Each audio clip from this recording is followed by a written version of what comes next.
and your Flin Flon Bombers. Back up front, Mercer scores! Power play goal! On the Bomber originator for decades, 102.9 CFAR. There's a chance for a breakaway. See! Marvin Laser Hume! Marvin Laser Hume! Save of the year! Intensity, drama, passion, and instant classic moments. The Bombers got something going here. 3-on-2, Silvestri up the wing. 30 seconds. Scores! Another magical moment! And now with a call the action. Nice alert play to Dubron, throws it, scores! 20. Oh my goodness! Oh my goodness! Off the boards and in! The voice of the playoffs. Open it, they score! 10. Jeremy Trombley! Polelu Francazzi! The one and only 5. Here we go! Mr. Rob Hart. And your go.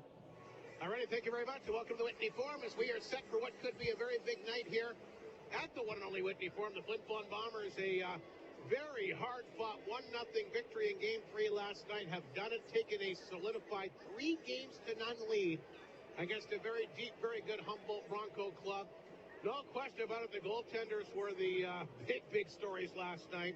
Marvin Laser Hume picked up his first career SJHL playoff shutout, a 40-save performance, and I'll tell you what, 18-year-old Benjamin Motu, no slouch himself, stopping 34 and 35. Matter of fact, the one puck that went in was a player on his own team that redirected it in, so he wasn't beat on a clean shot either.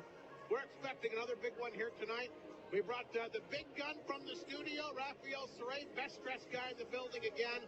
And boy, Raphael, a great opportunity for this Flin Flon team here tonight. I mean, I think probably a lot of people thought heading in, Flin Flon would have a pretty good chance to win, but I don't think anybody thought they'd have a chance to win it in 4 straight. They do have that opportunity here tonight. Every funny hop, every break has gone the Flin Flon Bombers' way, from the stanchion goal at the end of the Estevan series to that goal that was disallowed, kind of controversial last night, to the game-winning goal. And it is all very interesting to see how this series develops. As even Mike Reagan said last night during the postgame show, the Flin Flon Bombers haven't played their best hockey. No. They're up 3-0 in this series in the catbird seat, putting all the pressure on the Broncos, and still haven't put a full 60-minute effort that the coach would like to see. So it's very interesting that once the Bombers get moving and grooving and pour it all on, it's going to be very intriguing if the Humboldt Broncos can withstand that, and coupled with the emotion here at the Whitney Forum. Well, the one thing that's hurt Humboldt is they haven't got the first goal. They've always been coming from behind, and both the goaltenders, you're not seeing much being given up, but they've never been able to start a game, and they're such a team that plays good defensive hockey. They like to trap, they like to block guys out. It's tough when, especially late last night, Flin Flon was getting lots of chances because Humboldt was desperately trying to score. Broncos have a tough time playing their style when they're playing from behind. And it's going to be very intriguing to see if they can withstand all that, coupled with the emotion that's coming here in the building. The Humboldt Broncos, during that run in the regular season, boy, did they think they won about 10 in a row. They won in this building here, and it was power play was clicking, and then just kind of haven't been able to get it all going. I don't know if it's not the puck luck happening their way, but the Flin Flon Bombers have been able to put that pressure on them, have been able to kind of put them back on their heels, and the lively boards of the Whitney Forum, all this emotion coming all together. It's going to be interesting to see if Humboldt can really pour it on. They've got the new AP call-up, Connor Miller, who's getting early votes for next year's Rookie of the Year. He showed a lot for the Broncos. Maybe that can do something, but the Flin Flon Bombers put the pressure on Humboldt. They may be turning those sticks into sawdust. I think the Bombers are going to be very loosey-goosey tonight. All the pressure, all the cliches back up against the wall on the Broncos, and that may not be the best recipe for trying to get some free-flowing hockey out of Humboldt's end. You mentioned Connor Miller. He will be back in uniform tonight, and so will their top scorer, Alex Soretsky, did not play yesterday. He's back tonight, and so is Matthew Van Blaricom, but a big loss for them. They've lost a big defenseman, Cook, on the back end, so he will not be able to go, but they do get a couple of forwards back. The Bombers, you heard it last night, Matt Egan and Jeremy Tremblay, both not able to go tonight, so they're going to go with the youngsters, Joey Lees, and as well as Pierce. Both these guys have been very, very good for Flin Flon down the stretch. They bring a lot of energy, so Seen some different personnel changes heading into tonight. That's two big gunners back for the Humboldt Broncos there, Raphael. But how much did that end run, that last bit of the regular season and those first games of the playoffs for the depth players of the Bombers, who got a lot of ice time and a lot of games that did matter down the stretch? I think the Flin Flon Bombers very much battle-tested and have a full roster going up and down all four lines. And, and again, you don't want to put the cart before the horse, but Flin Flon really could use some rest here. They went from the Estevan series, literally had, I think, a day and a half in between series before they had to get on the bus and head to Humboldt. That's another reason to try and end this, to get some rest, especially with the battle for stars up 3-0 on Melfort. Melfort might be able to maybe pull it through tonight, but I think everybody knows that that's just a matter of time before the Stars wrap it up with that elite lineup they have. So lots to play for here tonight, Raphael, and I'm looking forward to a Game 4, and we'll see how the Bombers respond. I think the X factor has been the play of Harmon Laser-Hume, who has stolen a couple of games for the Flin Flon Bombers, has had some real highlight reel saves, taken nothing away from Motu from Humboldt, but Harmon Laser-Hume, and having that confidence back there, I think comes from the back end, and the rest of the Bombers feed off of it. Well, Harmon Laser-Hume, a save percentage of .945 entering tonight. Benjamin Motu not far behind him at .929. Let's take a break. That's the NHL Culture Show coming up here tonight with the one and only Mike Gregg, and he talks about what his team needs to do to try and wrap up this series here tonight at the Whitney Forum. This is Great Furniture Flin Flon Bomber Playoff Hockey once again here on 102.9 CFAR and FlinFlonOnline.com. Clear. With GM, it's all about quick Sounds good. approval. A fast delivery process where all applications are accepted for all types of credit situations. Guaranteed low rates and a great selection of new and pre-owned vehicles, like our 2023 Chevy Silverado Custom Trail Boss, only $311 bi-weekly. Come get your brand new or new to you pre-owned vehicle at Great North GM in the Paw, where completely satisfied is more than just a slogan. Bailey Homes knows that you want your home to be just that. 30 seconds. Your own. They're ready to move homes, and on-site builds are customized so that you get exactly what you want. Bailey Homes prides themselves on the quality 20. build and providing you with every aspect of their expertise. With years of experience building and moving homes to the north, let Bailey Homes make your 10. home a reality. Call toll-free 1-855-773-0217 or visit bailey-homes.ca. And your go. Welcome to our Straight Show Coaches Show. Mike Reagan, the head coach here of the Bombers, will join us here tonight. Mike, did what you had to do. You mentioned on the CFR post-game report last night that you feel your team can still take it up a couple of octaves, but saying that, you're still winning the game. You still have 3 games to none against a very good opponent there on the other side. Yeah, I think that a couple bounces here or there, and they could be in the exact same situation. But, I think that our guys are grinding. We'll watch the game again today from last night. And, I thought we played a pretty solid game. Laser was good, but Montu, in the first period there, our power play had a lot of good opportunities. They blocked some shots. He made a couple big saves. We score early on that power play, which is probably a different game. But, you got to find different ways to win every night. Every game's a different puzzle, and you got to figure it out. Well, and in the playoffs, you got to, like you said, like every game is a little bit different, and you've been able to win these tight games. We've even going back to Game 7 against Estevan. I mean, that was a 2-1 hockey game in overtime. So, and I think you made it best, said it best yesterday, Mike, when you mentioned just how badly your guys are battling and competing. And again, we really got to. Last night, not to say that none of the other games weren't playoff, but feels, but last night in particular, you could really feel how badly both teams really went at each other. That might be one of the best hockey games I've seen in the playoffs this year, with just how both teams went at each other last night. Well, I think you had a desperate hockey team in Humboldt. They knew that they don't win last night, and they're in this situation with their backs up against the wall. So, again, we're not getting ahead of ourselves here. Things can turn real quick, and we want to make sure that we end it here tonight, and we don't want to get back on that bus and have to head to Humboldt here. Rest would be great for us, but we're going to go play hard here tonight, and we're expecting the same from them. I know, Mike, you mentioned that you haven't been particularly happy with your power play the last couple of games, but saying that, you haven't given them much on the power play the last couple of games either. Your penalty kill's been pretty good too. I mean, I know you're looking for more from your power play, but at least the penalty kill's been strong. Yeah, no, I've been happy with our power play the first 2 games. Last night it wasn't good. Last night, you got to give Humboldt some credit. Like I said, I just was watching video, and they blocked a lot of shots on our first 2 power plays. Motu made a couple big saves. You know, he gave them a chance to win, and you know, I guess you're always expecting your power play to execute, and we didn't get the job done early on, and maybe that's a little bit of frustration because we were given 2 good opportunities early and didn't capitalize. So, you know, we get that same situation here tonight. We've got to capitalize. Mike, you came a little bit slow to the gate last night, but you weathered the storm again, just like you did, I guess, back in game 2 at Humboldt. They came out there. They hit a post and a crossbar right off the hop, and basically went in your favor. You were able to score and took the momentum. You were able to weather the storm the last couple of games by saying, and I'm sure that you would like to come out and have a little bit of a better start to the game tonight. Yeah, they had some bite to their game early on. You know, they were real physical, and you know, I mean, that's what you got to do in this rink. I was a little bit disappointed with our physicality. You know, this is our building, and this is, you know, that's our style of hockey, and we've got to be better in that department. And like I said, when teams take penalties on you early on in the game, you got to make them pay. And we weren't able to do that. But again, today's a different day. And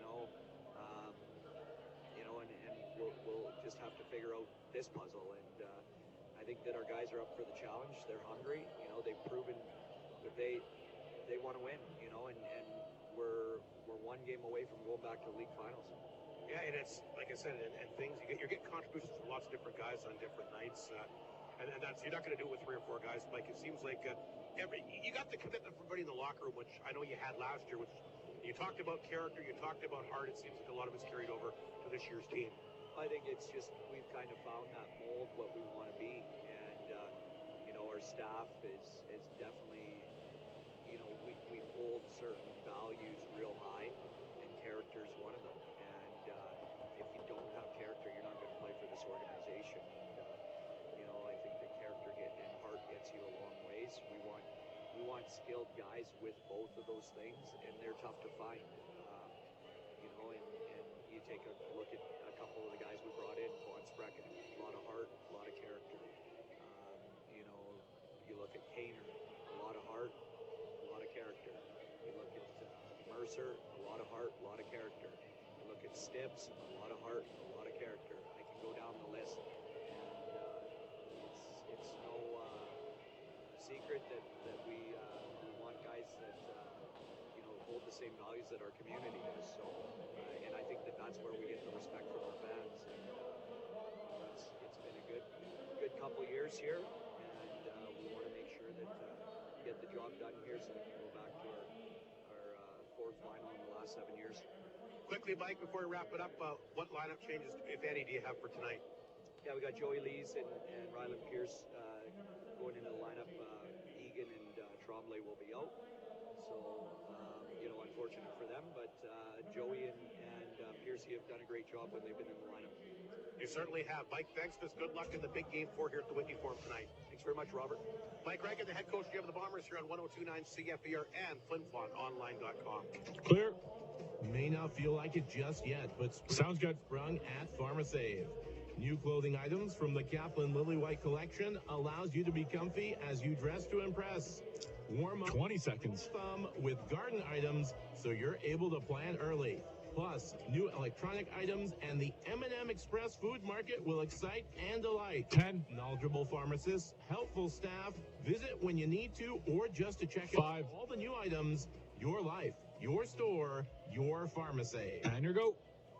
SJHL Coaches Show continues. Scott Barney, once again, the head man of the Humboldt Broncos, joins us. Scott, definitely a tough loss last night. I mean, we were just talking about this, the goal that should have counted, and certainly a tough break to go in your net. It's just, you must be sitting here thinking, sooner or later you got to get a break, right? Yeah, for sure, right? And that's hockey. It's a game of inches, and you know, we put one on our own net, and then seem to get one called back. And hey, that's hockey, right? Well, we got to find a way to get more than one, anyways, right? So if we want to win, we got to score 2 or 3 goals. That's just kind of that's the end of the game. And we kind of chatted about it here today. Like, I think before this series, we were in the last 15 games, we were averaging 4.5 goals. So we get 4.5 goals. I like our chances. You must get a little bit of a boost, though. You got Blaircom and Soretsky back in the lineup tonight. Yeah, it's 2 guys that can score goals, right? And that's big to have them back. Obviously, not having cookout stuff in 5D, but that's hockey, right? Everybody gets bumps and bruises. You got to get guys in and get guys out, and hopefully that's the secret recipe here tonight for us. I know it's tough only having 5D there, Scott, but I think adrenaline kind of takes over, especially in a game like this. And I'm sure you're probably not too concerned about their fatigue because I think the adrenaline and the importance of this game is probably going to be the biggest thing, right? Yeah, these elite athletes nowadays, they're fine playing 25, 30 minutes. And I think they play better at that, right? Especially the top guys. More better, more into the game, and they want it, right? I think that's from a few of our guys. The more you get them out there, the better games performance they get. And we're excited to see some of these other guys step up. And all it takes is one here to get us rolling. You must have felt pretty good about your first period. I mean, you came out last night, boom. I mean, you were all over them. I mean, even with back-to-back power plays, I didn't think they really had any threatening chances. I mean, that's a pretty good first period that you had. Yeah, I feel actually our last two games, we haven't really given up maybe 3 scoring chances in the whole game, each game.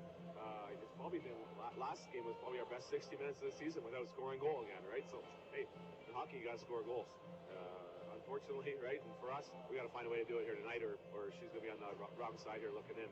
What do you say to your group after last night, Scott? Hey, you know what? Like, kind of said, they were down 0-3. Love to get mad at you guys, but really, there's nothing to really get mad at here. Like, there's no one that's playing individually bad, and no one that's not giving it 110, and just the way it works. And similar to last year, like, said, close games, and I think our biggest thing is just one shift at a time here now, right? One shift at a time, one period at a time. I thought we gave it last night. I believe if we get the same effort here tonight, hopefully the results come to our side. Well, the one thing that's certainly been a theme the last couple of games, and 2 goalies have been the best players on the ice. How about that save by Motu at the end of the game on Mercer? That's the save of the series, in my opinion. That was fantastic. A huge save, right? Up and down by 1, down 2. We're keeping them. Benji's been great. But that was the whole day. Not really going to be one back in the series. He's been great for us. He's been great all season for us. We're trying to save everything. I asked this last, but I got to ask it to you again. How important is he get the first goal tonight? Huge, right? I think we're going to have the same start we had last game. I like our chances for success. I'd keep going to the net. Keep going to the net. I know there's probably at least 5 pucks last night. I don't think the goalie even saw. And if we can keep those, get to the net, and hunt pucks for rebounds, we'll leave the chips on the line, Robbie, and hopefully we're back to Humboldt there for a game 5. Well, I think it's safe to say, too, that this team just needs something to kind of build around. A first goal would be great, and a victory. You go back to your own building, just something to build some confidence around for your group. Yeah, for sure. I thought like you said, we were physically engaged last game. We were strong on all pucks and getting pucks out in our end, and like I said, keep them to the outside. Now we got to get to the inside of them and get inside the likes of the Fries and the Tan Trucks and the Richmonds and get inside and get off the wall and maybe draw some penalties so we can maybe get 4 or 5 power plays here. Well, that's the key, too. Although you did shut their power play down pretty good last night. I think there was one power play they didn't even get a single shot on. Yeah, that's most of the season here we've been great on the special teams, right? And so hopefully we can get more than two opportunities here and show what we can do on our power play. And I said we got some talented guys, and it's a big part of our success is the special teams. No question about it. The best power play and best penalty kill in the regular season, and for the most part the playoffs as well. Scott, thanks for this. Good luck extending your season against the Bombers here in Game 4 tonight. I appreciate it, Rob. Always great chatting with you.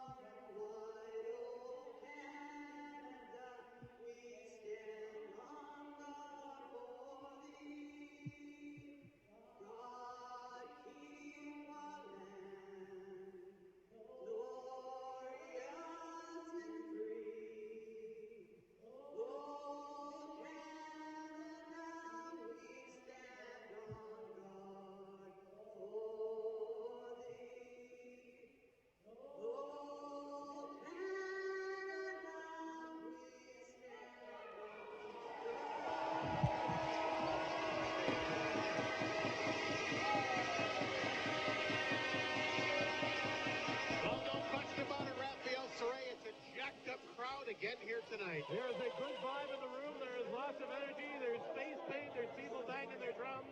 Easily over 1,000 people here tonight. So bear with us. So what is going to happen here in Game 4? And a few Humboldt fans have shuffled into the building here tonight as well. And we're set to go Game 4 of this best-of-7 SJHL semifinal. The Bombers found a way to get it done. A 1-0 victory last night. Incredible goaltending once again, courtesy of Harvey Laser. The Bailey home numbers in the game. Here we go. 2-4-0. Foxer Sylvester selected the game-winning goal last night. Leads the team from 14 goal to 5. King on the back end.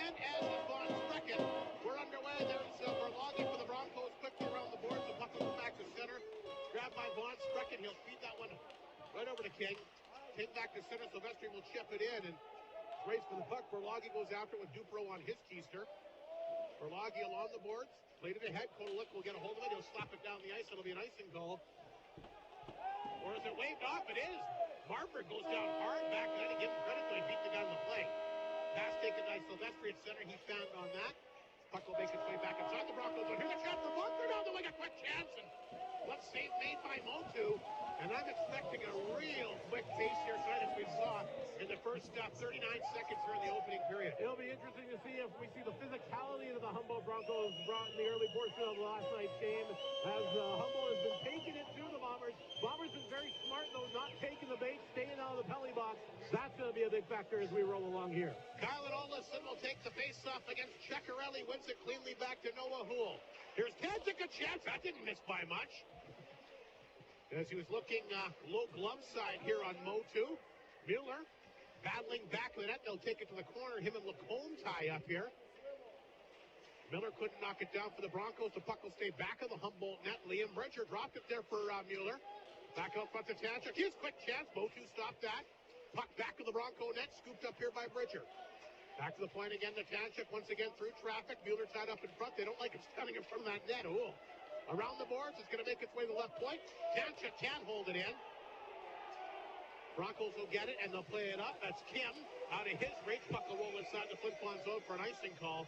And that means Humboldt will not be able to change up here. So Flin Flon wanted a better start here tonight, Raphael, and I cannot stress how important that first goal either way is going to be in this big game. Well, I'm very much looking forward to the first 5 minutes after the first goal and see if the goals, 3 goals, or if a team can respond better. The always high-flying Tim probably one of the ace skaters out there for the Broncos. He was good again last night. I know Scott Barney was really singing his praises when I went up to the interview tonight. He's a good one for sure. He's only 18 years old. Another young Bronco forward. Flin Flon gets the puck back. Here's Mercer. Mercer, quick chance. Motu, though. Blue paint, and he's starting to see the puck here early. And Motu, nothing spectacular, Raphael, but really good at cutting down the angles. Perfect positioning there. I think he came out, and Mercer would just snap that one a little sooner than he would have wanted to, right into the crest, as Motu was able to cover up in the face-off deep in the Bronco end. Mercer, Galenchin, and Kane go to work. It's Richmond. As they get set for this face-off left of Motu, puck will come back to Fry. His shot got blocked. Fry's got 2 goals in the playoffs this year. That's one more than had the entire regular season, so he's been good in the postseason as well. Mercer looking for the steal, but Newens gets it back for Humboldt at center. Broncos still looking for their first shot. They throw it back out front. There's a chance in front. Tapped on goal that time. A good one by Boucher. The save is made by Laser Hume, so a shot right off the Hoffman. A difficult one. Newens after it, but it's poked away. 3 Flin Flon bomber attackers to center. Kane down the wing, out front, nice pass. The legend! Off the crossbar and in! There it is! The 18-year-old out of Minnesota. His dad was state and on at the big curling championship. What a start, Raphael Saray. You want to get the crowd into it. The Bombers scored 2-10 in, but what a beautiful pass. Yeah, no, what a great job of pulling the trigger. Didn't really dawdle much when he was able to release it. There was so much nervous energy last night as the game was scoreless and rolled on. There was really feeling the tension. This is just a big release valve here as the crowd exploding for the big 1-0 lead for the Bombers. That's Brett Galenchin's first ever SJHL playoff goal, and it's a big one. Flin Flon up 1-0. We're not even 3 minutes into the opening period. Broncos send the puck down the ice. That's Flon struck it up the boards. It'll come back to center. Cut off by Serrano. Bell's got it. He'll hammer it back inside the Flin Flon zone. Broncos dump it towards the front. There's Soretsky. And I'm not sure why they're blowing this down. It must be offside, I guess. So Kane was the guy that fit the picture. Perfect pass to him. Lots of room. He walked in, and I don't know if there's a goalie that's going to stop that, Raphael. Off the crossbar and in. That's a pretty nice shot. Yeah, Mercer and Kane were helping out there. I got the call last night as I was back in the station as a person called and said there's a guy at the World Curling Championship watching the Bomber game on his phone. And that was Brett's dad. Yeah. Who actually was the coach for the U.S. Olympic team. Big in the sport of curling. No doubt excited about the start for the Bombers here tonight. They'll take a 1-0 lead. Puck comes to center. This is Miles. Remember, the Broncos got to go at it with 5 D-men here tonight. We'll see how that goes throughout the course of the game. As Cook got injured last night. Here's King to center. He'll dump it in off the partition. Miles will knock it down the back of the Humboldt net. Played it ahead. Puck chipped. Zilke looking for some partial 2-on-1. Zilke across the line, didn't miss by much. A hard shot. I think he had Laser Hume beat there if he would have hit the net. Silvestri falls down, gets back up, gives it over to Tanchuk. Tanchuk down the wing, will fire it on target. Stick save made by Motu. Dupro taken down hard in the corner. And the Broncos starting to come a little bit of fire after giving up that goal. Cole Luck, a nice move down the wing. Cole Luck, a chance that'll redirect off Tanchuk over the glass and out of play. 16 and a half to go in the opening period. The shot's 5-1 in favor of Flin Flon. And they got the big 1-0 lead on Brent Kalenchen's first ever SJHL playoff goal. A lot of good free-flowing hockey here. Great skating by both sides. Not a lot of physicality like we saw last night. I think as much flow that there is in this game, that's going to benefit the Flin Flon Bombers. Ceccarelli against Kalenchin, face off to the right of Harmon Laser Hume. The Broncos win the draw. They'll get it out front. It's a Zilke. It rolled away from him. Knocked away. Partial break. Oh, they tried to get the pass in behind the D that time to Kane, but it got broken up and sent back inside the Flin Flon zone. Here's Kalenchin off the glass. He'll get it back to center. Cater waits for it. Throws it away at center ice. Kane got a stick on him, and Van Blaricon took it from him. He'll fire it back in. Knocked down by Houle back then. He'll throw it in the corner. Picked up here by Tanchuk. Trying to lift it ahead, intercepted here by Kim. Not the guy you want to give the puck up to. Puck's bouncing in front of the Bomber net. They can't clear. Van Blaricon a shot. Kicked away that time by Laser Hume. Kim on it again. Boy, he's tough to take the puck away from. Broncos trying to get something going here, trying to answer that early Bomber goal. Puck flipped off the board, set back to center. Berlagi will knock it down, but Kim takes it from him. Kim can move. Here he is at center. Now there's a nice pass to Van Blaricon. A long shot again. Kicked out that time by the Bomber netminder Laser Hume, and Humboldt kind of getting their bearings together after that rough start here tonight. Well, they had it deep into the Flin Flon Bomber end. Puck control, not a problem for the Humboldt Broncos in this series. They can control the puck. It's just a matter of pulling the trigger and beating Laser Hume, which is something they weren't able to do last night and haven't done so far with the 1-0 lead for the Bombers. 15 and a half to go opening period. Zilke out there for the faceoff against Silvestri. Silvestri gets it back to Dupro, but Cole caught that back of the net. Humboldt winning a lot of the battles here in the early going again. Dupro up the boards, picked up here by Walker. He'll lift that off the boards. The puck will go back inside the Broncos zone. This is Miles on top of it. Played it ahead. Fry got to be careful inside his own zone. Lost a handle, got a stick on it, but it's intercepted. And we got a penalty coming up here. Right off the hop, we're going to have a high sticking penalty here. And this is going to be handed out, I believe, to the Bronco captain, Zilke. So Flin Flon looked like Humboldt was starting to get the momentum, Raphael, starting to get some chances, and then they take a sub penalty here. Yeah, the Bombers now have an opportunity with the man advantage, and that means Pepsi power play time, Rob Hart. He's got them all ready to go. Ellie Spencer is our Pepsi power play contestant, gets her products from the gateway. If the Bombers score, she'll get a case of Pepsi courtesy of Arctic Beverages. Here we go. Silvestri, Dupero, Mercer, who's got 4 power play goals in the series, by the way. And you got Buckler and Richmond on the back end. So a big chance here for Flin Flon. That gets away from Richmond. He's going to have to hurry. Cole Lick is racing down the ice. He does get back. Feeds it back to Buckler. The Flin Flon power play not particularly good in last night's game, as we heard from Mike Reagan before the game tonight. Dupro sets it back to Richmond. That one gets blocked. Play goes back to center. Look out, a chance for a 2-on-1 here, short-handed. Cole Lick fighting off a check. He'll bring it in. Hitting it off the side of the post. It's laying at the side of the net. Underneath the right pad here of Laser Hume, and a couple big miscues by the Bombers at their own blue line, all causing them some problems. The Humboldt Broncos have seemingly set up a wall at the blue line, and the Bombers can't get penetrated. No cycle game at all, and 2 big chances short-handed. As many short-handed as they did with 5-on-5 to the Broncos. Yeah, the shots are close right now. 5-4 in favor of Flin Flon. Broncos a good penalty kill. They had that short-handed breakaway last night as well, and Laser Hume bailed them out. Ceccarelli to take the face-off against Silvestri.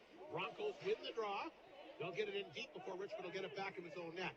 Swings the pass ahead to Walker, looking for a little bit of room. There isn't much out there. Boy, this is a good penalty kill by Humboldt. Richmond throws it back to Walker at center across the ice. A good pass. Duco had trouble handling it, though. He'll poke it in deep. Miles and him tie up. The puck will go to the far corner, picked up by Walker. Back in the net to Silvestri. Can't knock it down. Walker has it. Walker again around the boards, racing over to keep it in his Dupro. Lost the handle. Another short-handed break by Ceccarelli. Ceccarelli short-handed, cuts in, shoots it. Oh, what a save by Laser Hume. But another partial breakaway. Boy, football, they got to figure this power play out.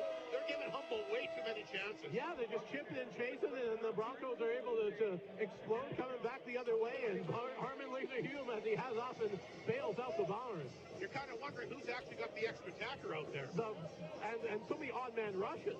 Boy, the Broncos penalty kill is generating all kinds of chances. Another partial break. Laser Humes had to make two really big saves here. 51 seconds to go in the power play. They'll try again. Noah Houle in his own zone.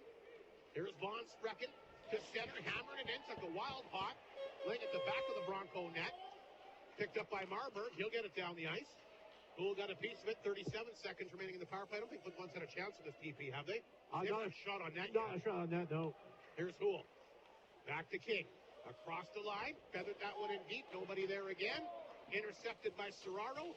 And down the ice it goes. Houle goes back to get it. 13 and a half to go in the period. 19 seconds in the Flin Flon power play, which is looking anything but crisp. Here's the pass up the right side to King. No, a little bit of room. He'll carry it in. King chopped it to the far side. Galenchin has got the opening goal, knocked it down, made a good move along the boards. This is Brent Galenchin. Leaves it there, gets it back to Von Sprecken. Just a quick pass to Houle. Houle back out front. O'Kane had a chance, but off the tip of his stick. Penalty is over. Zilke out of the box. Pretty good penalty kill for the Broncos. Didn't give up one single shot and generated three glorious opportunities of their own. Newens beats it back to Miles at center. Across the Bomber line, puck bouncing. Picked up by Newens out front. Miles a chance, and he ripped that one wide. What a chance that was. Flin Flon lifts it back to Mueller at center. Can't get a stick on it. Humboldt gets another good opportunity. They look good here in the early going despite giving up the goal. Been the better team again here in the opening few minutes. Mueller taps it back down the ice. It's a race for it. Here comes Bridger barreling after it. And they will call the ice, but give Bridger credit. He hustled down there and got him to at least think about it, right? Well, it's the playoffs. This is the time that the maximum effort is going to be put in. The Broncos pouring it on here. Laser Hume being tested. The Bombers back on their heels. As the Humboldt Broncos, you can sense the desperation. The stench of desperation is on there for the Broncos as they're trying to pour it on here, down 1-0. Yeah, a couple of good opening shifts for Flin Flon, but since the goal, Humboldt's taken over. Flin Flon trying to get the puck out. It'll stay in again. Batting on it was Townsend. Bell took it from him. He'll fire that one wide. Hit somebody in front. Newens will tap it back in deep. A little bit of a tough start for Townsend today. He's had a tough time getting the puck out of his own end. But again, you got to credit that Humboldt forecheck. It's very, very good. Flin Flon gets away, though, to center. This is Bridger in on target. Motu will kick that one out. Puck laying in the corner. Grabbed by Newens. Hit hard along the boards by Olesen. Newens shakes that off. He'll flip the puck back at center. Townsend picked it off, and he'll hammer it back in. Picked up by Lacombe, the big veteran Humboldt D-man. He'll drop it back in the goal where it's grabbed this time by Serraro. Just got it out. Stibbe gets it back. He fires it in. Motu out of his own net, played around the boards. Almost picked off by Stibbe. Puck is laying there. Flin Flon gets it back. A chance in front that time for Lees, but the shot got blocked. I don't think Motu even knew where Lees was on the ice. He hits the net. It could be 2-0. Kid the other way. Down the wing, and he'll get a quick shot. And the save made again by Harmon Lees for 11:41 to go here in the opening period. It remains a 1-0 Flin Flon lead. A big goal here by Brent Galenchin, his first ever SKHL playoff goal. And you're noticing the Bombers, whenever the puck hits the tape, they have got a hair trigger on it, as they know that anything that they shoot has got an opportunity to go in if history has repeated itself over the past few games. Boucher against Silvestri deep inside Flin Flon territory. The Bombers will bank it off the boards. Cater's got to go back to get it. Walker in alone on him. He'll fire it around the boards. It's scooped up here. While the Broncos fired back the Bomber blue line. Picked up by Kane. Tipped ahead. Here's a chance for Walker, maybe. He'll pick it up across the line. Walker walked in a quick shot. He whistled that one wide. Von Sprecken from the blue line. Fires it back in. Bouncing puck. Picked up back of the goal by Silvestri. This is Silvestri back of the net. Trying to work it out front. It's in the crease. And batted to the sideboard, picked up by Von Sprecken. Another shot from an off angle. Motu stopped that. Great check by Von Sprecken in the corner, forcing Motu to make a lot more saves in this opening period compared to last night's game. That's what I was just saying. From any angle, from odd positions, the Flin Flon Bombers are just laying it by, peppering Motu, making him work for everything. You get an interesting bounce, you get the puck dropped in the crease, and the Bombers looking to pounce here. I think that's a real key strategy that the Bombers are showing off here. So Pierce, Stibbe, and Lees go to work here. It's Richmond and Fry on the back end. The puck is lifted inside the Flin Flon zone. Fry got to hurry. You got a guy barreling. That's Amaral down on top of him. He'll kick it in the corner when the Bombers goes flying there. I think that was Stibbe. Puck does come back to center. Grabbed here by Lacombe. He'll bank it off the boards back in the Flin Flon zone. Stop back to that by Laser Hume. Fry around the boards to Lees. He'll get it out. Here's a loose puck down for Pierce racing after. Pierce can skate, but gets taken down hard by Lacombe. Lacombe using his size to advantage that time to cut him off. It looked like he might get a break here. Pierce has got some wheels. He can move. Puck cleared back up to Miller at center. Here's Miller. Dropping it back to Zilke. Zilke tried the toe drag. Puck is loose. Flin Flon gets it back to Bridger at center. Bridger will flip the puck back inside the Broncos zone. And Mueller after he and Belargi will converge on the puck. Deep inside the Humboldt zone. Kodalik is also in there trying to get it free. 1-0 Flin Flon leads at midway point in the opening period. 10:07 to go. The puck deep in Humboldt territory. Both teams will force it up for a whistle as the puck is pressed up. Along the boards, the Eddie's Family Food shot 7-6 in favor of Flin Flon. And a huge face-off inside the Broncos zone. Looks like it'll be to the right of the goaltender, Benjamin Motu. Good puck possession for the Broncos like they have for the most of the series, but I feel the Bombers are getting more and more chances here as they weather the storm, that big comeback from getting all the momentum from the first goal. Here we go. Mercer takes the face-off against Ceccarelli. Broncos win the draw. Flip it up the ice for Marburg. That puck will roll to the side of the Bomber net. Cleared away that time by Laser Hume, but intercepted here by Ceccarelli. Tried to come back out front. Puck is loose. Galenchin can't knock it down. Ceccarelli back net band on it. And picked up this time by Kane. Gets it ahead here. Here's a chance for Galenchin. Dropped it back to Houle. Houle, center of the ice. Shot it. That one got blocked in front. Nice job that time by Berlagi. Kane come over and took a bit of a whack at him. Meanwhile, Kodalik the other way. Slings it out front to Marburg. Chance in front. Puck is loose. Laser Hume down. And he'll make the save and hang on. And both these teams tonight, as soon as the puck is turned over, bang, they take it right down the ice. The turnovers tonight in the neutral zone could lead to a big goal, Raphael. We'll talk about that when we come back. Media timeout. Flin Flon in front 1-0. Brett Galenchin's first ever SPHL playoff goal. This is Great Furniture Flin Flon Bomber playoff hockey here on 102.9 CFAR and FlinFlonOnline.com. Clear. Sounds good. Hey, Northern Manitoba.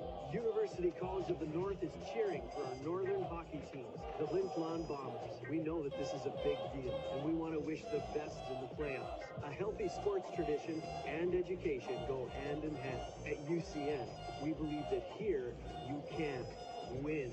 Good luck and go Bombers. You go to Tanao, University College of North, 30 seconds. Right now, I can talk about Tanao, UCN.ca, UCN, Español. At Eddie's Family Foods, your uptown grocery store, they're happy to serve you. You can 20. Eddie's to stock all your favorite brands, delicious bakery treats, and the perfect selection of produce, meats, and ready-made meals. Friendly and helpful service with one-on-one customer assistance is how Eddie's Bakery 10. will welcome and appreciate it. At Eddie's, customer service is an attitude, not a department. 5. They're big enough to serve you and small enough to care. Eddie's Family Foods. And your go. Walker has it at center. He'll flip it in on goal. The save is made here by Motu. 9:18 to go in the opening period. A 1-0 Flin Flon lead. And big face-off victory for Flin Flon there. Getting a few more opportunities and get another face-off back inside the Broncos zone to the right again of Motu, Silvestri, Vockler, and Dupereau. The big line for Flin Flon ready to go back to work on Sprecken and King, who had that chance moments ago on the back end, taking the face-off. Look out, we got quite the battle going on here between Vockler and Lacombe. Linesman and referee will both come over there to try to separate those two as we get set for the big face-off. Flin Flon wins it. Von Sprecken races over, keeps it in, shot blocked in front. It's grabbed by Miles, and the Broncos again will try to go back to offense. They'll flip it ahead to Miles, who's got it at center. Miles dropped it back to Roy. Roy shot, blocked in front. Flin Flon will get it back. Up the board, Silvestri couldn't get much wood on it. So Miles comes back and grabs it again inside the Humboldt line. He's going to log a lot of minutes with only 5 D-men tonight. They'll bank it off the boards. Wide, an icing call. And the other big SPHL semifinal tonight, we got the Battle for Stars looking to close things out in Melfort. That won't be starting yet for another about 45 minutes. Manitoba time. You talk about fatigue. They went to double overtime last night. I think there was 8 periods of hockey played last night, yeah, and 2 goals amongst them as the Melfort Stars look to close that one out. A lot of free-flowing action, as we mentioned there before the break here. They're letting skate, not a lot of tying up, and that's, I think, going to favor the Bombers. Face off inside the Broncos zone. Quickly comes out, though. That's Van Luricon. They're glad to have him back tonight. They'll swing the pass to Mueller. He'll tap it back in. Miles is back. Olsen thought about running in the back of there. Now he goes over there. Bridger intercepts it along the boards, but can't knock it down. Broncos, nice backhand pass. It's picked up here by Roy. Across the Bomber line, a long shot. Off the right shoulder that time. Gets it out front. Kim was there, but I think it was blocked at the last second by Fry. Here's Richmond for Flin Flon. He'll play that up the boards. Puck comes back to center. Barloggy knocked that one down for Humboldt. He'll take off. Here's Barloggy across the line. Ball's down, but still able to get the puck. And Flin Flon does fight to get it back to center. Barloggy tied up here with Mueller. Sorensky is in there as well. Didn't see much of him earlier tonight. Didn't play at all last night, but he is their top scorer for the regular season. Could be a difference maker for them for sure.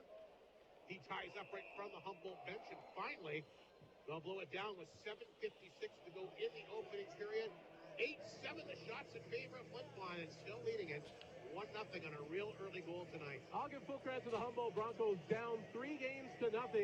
They're not seemingly tight controlling those sticks and turning them into sawdust. A lot of free-flowing action. Both teams playing very loose. Yeah, no, the Broncos don't look like a team that's down 3-0 at all. I totally agree. Their effort certainly has been good again tonight. As Flin Flon will flip that one in. Barloggy is there to get it. Back off the board. He had the home run toss there for Boucher, just missed him. Icing called. And they're going to say that they cannot switch things up. Teams always try that. But I rarely see them ever get away with it. But they always, I guess you don't know if you don't try, right? Well, this is kind of a rare instance, too, where it's kind of a herky-jerky part of the game where they haven't had a lot of that quick flow that we've seen for the majority of this period. Mercer set for the face-off against Silky. Once again, deep in Humboldt territory to the right of the netminder. Benjamin Motu, 8-8 now the shots.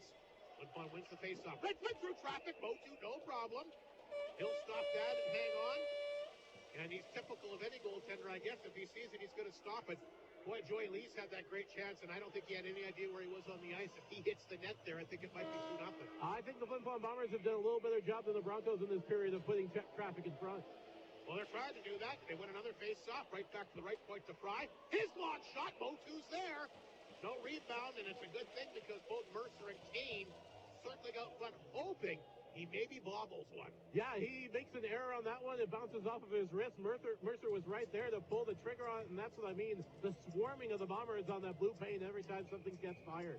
So Mercer, Galenchen, and Kane, who produced the goal tonight, will go back to work. They move to the right face-off circle this time. Richmond and Fry are on the back end. Another face-off win. Boy, that's goal by Galenchen. Here's Fry. Through traffic. Knocked down in front. Loose puck. And I'm not sure what Mercer hit, but it didn't get through the front of the goaltender. There's a pass out front for Galenchen. Puck bouncing. Couldn't get a lot of wood on it. Grab back to the goal. And the Broncos take off. 2-on-2 to center. Bell down the wing. Bell across the Bomber line. Couldn't get it past Richmond. Great defensive play. Richmond feeds it across the seam to Galenchen. Back to Kane. Oh, good blocker. Stopped that time by Motu. His best of the night. Kane, a good opportunity. Got himself in a perfect spot there. And Benjamin Motu, a terrific stop. Here's Newens. Back to center. Flipped it back on target. Laserhume will play it back of the net. Tanchuk's there. Back to Richmond. Here's Richmond. To Pierce. He'll try to tap that one ahead. He does. And he knocked Barloggy to the ice. Picked up by Miles. Fired around the boards. Kodalik has got it. Dropped it back to Barber. Barber will get a hold of it. He'll backhand it inside the zone. Try to chase it down. Picked it up in the corner. 6.5 to go in the period. Throws it back out front. Puck clear to the line. Knocked down by Lacombe. A shot. Knocked down in front. I don't know if Laserhume stopped that again. Lots of traffic in front. Flin Flon throws it back to center. We've got Pierce knocked on the ice. Pierce is down. Fans reacting to that. Marburg, I think, hit him hard. He's slow to get up. Heard the crowd react to it. It was in behind the plate. He's blood on the ice. Yeah, he took one. Oh, my goodness. He's in some discomfort. We'll take a break. 6:19 to go here in the opening period. You're listening to Creighton Furniture Flin Flon Bomber playoff hockey here on 102.9 CFAR and FlinFlonOnline.com. Clear. Hud Bay is proud to be a sponsor of this Bomber broadcast. From donations for bursaries, hockey schools, clubs, community events, charities, and so much more, Hud Bay has supported our community with dedication and generosity, contributing to events and organizations. Hud Bay thanks the people of Flin Flon for their continued support. 30 seconds. Easter of Feaster at the North of 53 Co-op. From a quiet gathering to a big to-do, the Co-op can elevate existing traditions and help build new ones. Turkeys and hams, of course, but take a real good look in the Co-op's meat department for marinated offerings and pre-made items that will save you time and won't skimp on the flavor. And always take a look for fun things to put in that basket. It's all at the North of 53 Co-op. You're at home there. And your go. And welcome back to Whitney Forum. Rob Hart, Raphael Saray, Riley Pierce is up. Seems to be okay.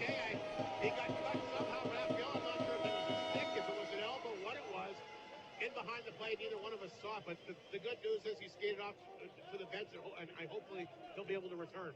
Yeah, Trainer went on the ice there. He's covering his mouth or his nose. That's definitely been lacerated. It was Marburg who collided with him and was the perpetrator, and now the officials are going to determine if there's any penalties to be handed out here. I don't think there's a call. I think Flin Flon's looking for one, but I mean, you can't go and make a call after the fact.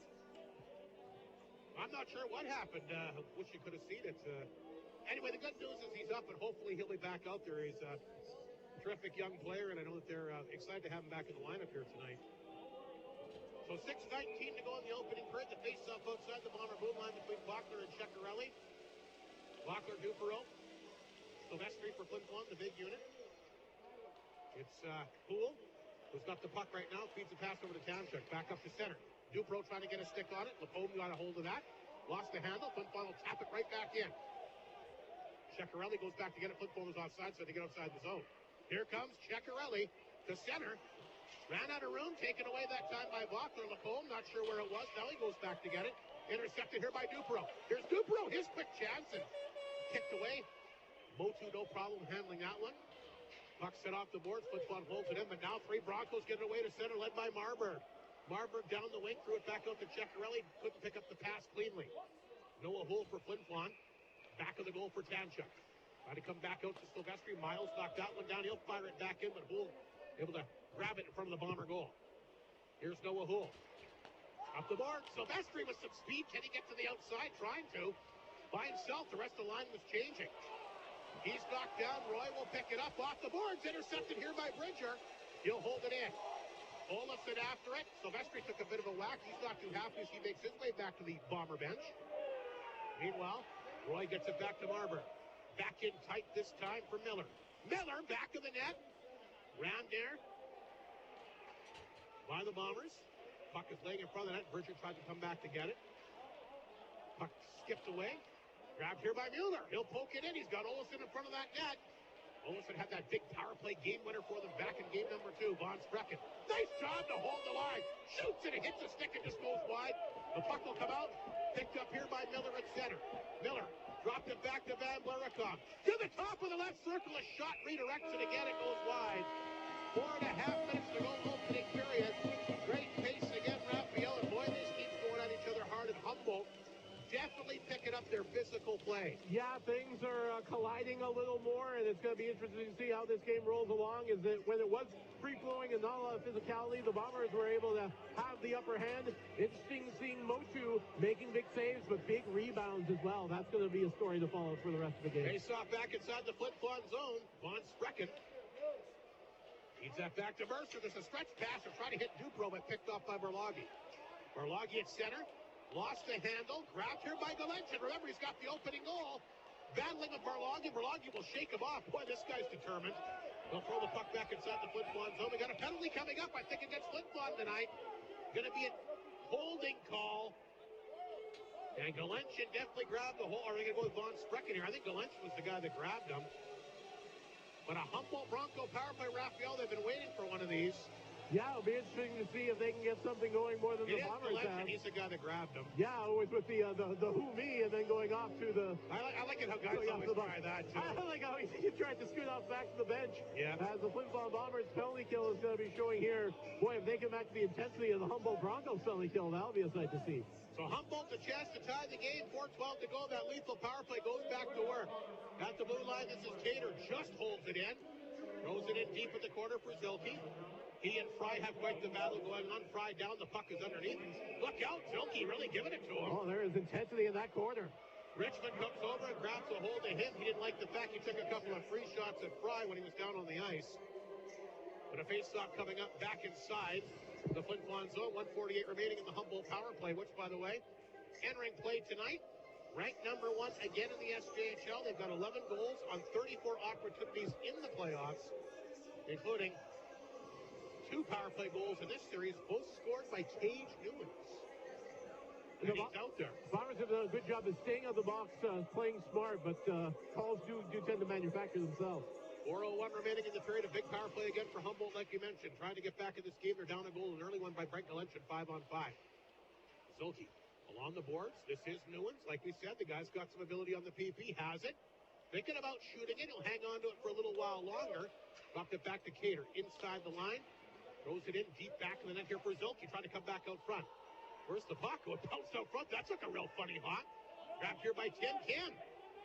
Kim has got it, looking for a lane, back to Cater. A lot of traffic in front. The puck is knocked down. Broncos have it. Blocked that time by Fry. He loses his stick. Broncos will try to make it a two-man advantage here. Fry without a stick. Here's Cater. Throws it back out front. Kim, what a move that was. He runs out of room. Then the puck is picked up and fired wide. Will come to the point, knocked down by Cater. There's a shot. Again, it goes wide. Fry still without a stick here. That's his body around. Though. That's two guys down. What an effort by Lucas Fry. They need to get a whistle here somehow. Broncos slide it back out front. Bouncing puck. Picked up back of the goal. Grabbed here by Buckler and sent down the ice. And now we've got Newens and Fry went at it here. Is Fry going to get another penalty here? I think Fry hooked him. Yeah, no, I think Fry just got a little frustrated with when he lost his stick, and then two went back and forth, and Fry's going to be going off here. I think both guys are going off. Newens is going to get a penalty as well. So they're jousting in behind the play. A rough is being handed out to roughing both ways, he's signaling, so a 4-on-3 chance coming up here. But a great effort by Lucas Fry without his stick. He was throwing his body every which way. And then Newens kind of just agitated, and they had a little jostle going on back in their own end. So 2:50 to go in the period, 37 seconds remaining in the Humboldt power play. We'll get a face-off back inside the Broncos zone. 12-10. The Eddie's Family Food shot clock in favor of Flin Flon here. This will be a 4-on-3. A lot of open room. Or sorry, it's going to remain 5-on-4. Mercer. One of the few face-offs he's lost in the game. So the Broncos remain on the power play. Berlagi back of the Humboldt net has got it. Here's Berlagi. Swings the pass to Boucher at center. Boucher off the boards back inside the Flin Flon zone. Picked up by Cade. He'll poke it to the blue line. Berlagi races to keep it in. Good effort by him. Knocked down here by Van Blaricom. Back out front to Boucher. Boucher just inside the line looking for a lane to shoot it. Hangs on. Back to blue line. Berlagi drills it. Blocked in front by Cade. He's shaking up down the ice. It goes. 3 seconds to go in the power play. Boucher grabs it at center. Around the board. Back inside the Flin Flon zone. Flin Flon's killed the power play. We'll see if Humboldt can keep the momentum going after the PP. Sometimes that works. You don't actually technically score a power play goal, but you can keep the momentum going. And they have the puck inside the Flin Flon zone. There's a block shot. Oh, good save there. Laser good reaching out, got the blocker on it. Picked up here by Bridger. Lifted down the ice. Less than 2 minutes to go in the opening period. Miles is there to get it. Up the middle. Richmond got a piece of it, but right on the stick this time of Kodalak. Kodalak down the left side will carry it in. Kodalak out front. There's an opportunity for Ceccarelli. Kodalak again. Here's Miles, a chance, scores! And the Broncos have tied it. Miles, the D-man to the high slot, Raphael. And I don't think Mason Hume saw it. Yeah, it was just a great job of pulling the trigger by Miles. I thought Humboldt was trying to get a little too pretty, but they were doing what the Bombers did. And just with a quick release, Miles was able to tie it up for the Broncos. And a big momentum boost for the Broncos late in the first period. It is Miles, and I talked about it. It's not necessarily a power play goal, but the momentum led to that goal. Well, they had the puck in their own end. They had the control and a much better organized power play than the Bombers had for sure. No contest. Miles gets his first of the playoffs as Flin Flon will dump it in. It's 1-1 with a minute and a half to play in the period. Lacombe, the big D-man, will get the assist. So the Humboldt Broncos back in business. They've tied it. They got to feel good just getting a goal here after being shut out last night. Some numerous opportunities early in this game. They get the puck back to center again. Lees can't get a stick on it. Picked up here by Stibby. Feeds it back to Lees. Across the line. His quick shot. Oh, didn't miss by much. Nice hard drive. Low blocker side. Knocked back in by Tanchuk. Miles will pick it up. Back of the Humboldt net. Slaps that puck to center. Chipped in that time by Miller. So less than a minute to go in the opening period. It's all even at 1. Icing against the Broncos, and I think they got an argument. That puck was touched, Raphael. Well, Scott Varney is... and they're going to discuss this. They're going to go to center ice, I think. He's trying to have a little conference here with the officials, trying to figure out what went down. Well, the puck definitely hit somebody before it got down there. 58 seconds to go. I thought they'd take the face off the center. I guess I was wrong. Flin Flon's going to get the face off inside the Humboldt zone. Silvestri, King, Buckler, Vaughn, Sprecken, and Dupro, but it's Humboldt that wins the draw. This is Miles. Up the board, big body check there. Dupro runs over his guy. They get it in deep. Back, they try to come back up front to Walker, but That's intercepted by Lacombe. He'll get it back to Zolci at center. He's got a step here down the left wing. Back out front, pass behind Miller. Flin Flon will try to get it back the other way. Dupro ahead for Silvestri. Across the Humboldt line, he'll carry it in deep. Silvestri looking for someone to give it to. 30 seconds to go, centers it out front. Here's King. He'll pinch in from the blue line. King hangs on, a shot. Got blocked. Picked up by Dupro, fired on target. Puck loose in front of the Humboldt net. Back to Dupro again. He fired off the pipe. A goal post. Here's Von Strecken. Back in deep again. Silvestri. Somebody's got to stick. Amaral is down. Flin Flon holds it in. Just 10 seconds to go. Puck dumped down in front of the net. Here's a chance in front for Dupro. Can't get a stick on it. Spins and hits the body out front. Silvestri. And Motu reaches out and grabs that. 0.9 of a second up there. Amaral shaken up. Tremendous chances for their Flin Flon buzzing all over the front of the Humboldt net. But Benjamin Motu holding them at bay. Yeah, big swarm and odd angle shots coming off everything. Bounces. I don't know if Amaral got nailed or I think he got hit with a puck and was lying down right in front of the crease for a bit. And 0.9 seconds left. A lot of activity late here in the first period. Tied at 1.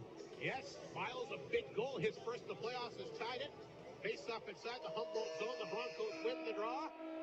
And that's going to do it for the opening period here tonight. But a big goal for the Broncos late, Raphael. They got to be feeling good coming out for the second period. Yeah, I always thought those goals late in the period are just huge momentum builders as you get that energy going into the locker room and you come flying out, and then you put the other team starting thinking too much when they go into their dressing room, and the Flin Flon Bombers and the Humboldt Broncos deadlocked at 1, but it takes a little bit of momentum going the Broncos' way. Scott Barty very upset as he leaves the ice. I mean, you take a look at that. That's a boxed icing call. It should have went to center. Flin Flon gets the face-off inside the Humboldt zone. They almost score. Yeah, he was very adamant there. The referees decided to move it back into their own end, and that's what really started the onslaught for the Bombers late in the period. We'll take a break. The first intermission show for the co-op is coming right up. 1-1, all even the Bombers and Broncos here on 102.9 CFAR and FlinFlonOnline.com. Clear. Look at all the features on my new washer and dryer. This one is for extra. 6. And with this one here, I can program a delayed. Sounds good. Though I haven't. I can toss on a promo too if you need. Oh, and it's got all these lights over here. So I can toss on a promo too. No idea. Whenever you. Green. Okay. Oh, and over here. Sophisticated, not complicated. With a Whirlpool washer and dryer from Creighton Furniture and Appliance Center, you get the technology without the confusion, and you can ask all your questions before you buy. Whirlpool washer and dryers are simple and efficient, and when you get your Whirlpool at Creighton Furniture and Appliance Center, you know what you're taking home. Brew for 2 at Chicken Chef. 30 seconds. Open until close every Tuesday night. You can enjoy their famous chef burger for $2 when you purchase an on-tap draft. Plus, 20. Wild Wing Wednesdays every Wednesday night from 7 till close. Order a grown-up beverage and receive an order of Jumbo Chef wings for free. Specials Tuesdays and 10. Wednesdays, but at Chicken Chef for breakfast, lunch, and dinner, it always feels 5. home. Dine in or take out at Chicken Chef. Proud sponsors of this Bomber broadcast. And here we go. And welcome back to Whitney Forum. Boy, what an opening period it was. We talked about the Bombers getting a much better start tonight. They needed that. They got that. They get the opening goal. Just a terrific pass from Kane. Feeding across to Galenson. He walks in right off the crossbar and in. An early goal to get the crowd rolling at 2:10.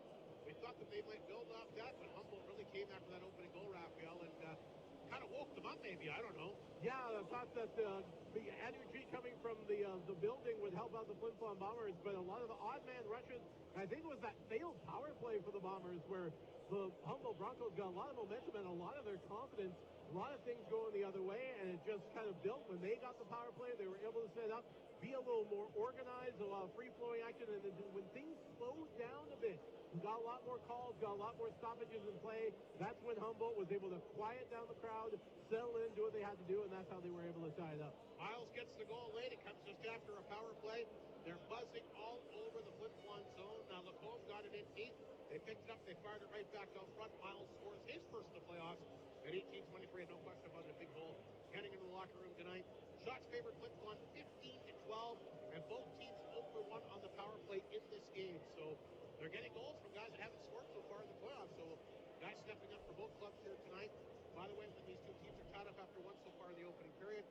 Humboldt 1-1, and the Flin Flon Bombers are tied up after 1, 3-0-2. So we'll see what happens. Galention's first ever playoff goal for Flin Flon. Miles comes back with his first in the postseason for the Broncos. All even at 1. We'll take a break. For the opening intermission. That is poopsy. Why is he dressed up like a rabbit, Raphael? Well, it's his tribute to Ralphie from A Christmas Story, Rob.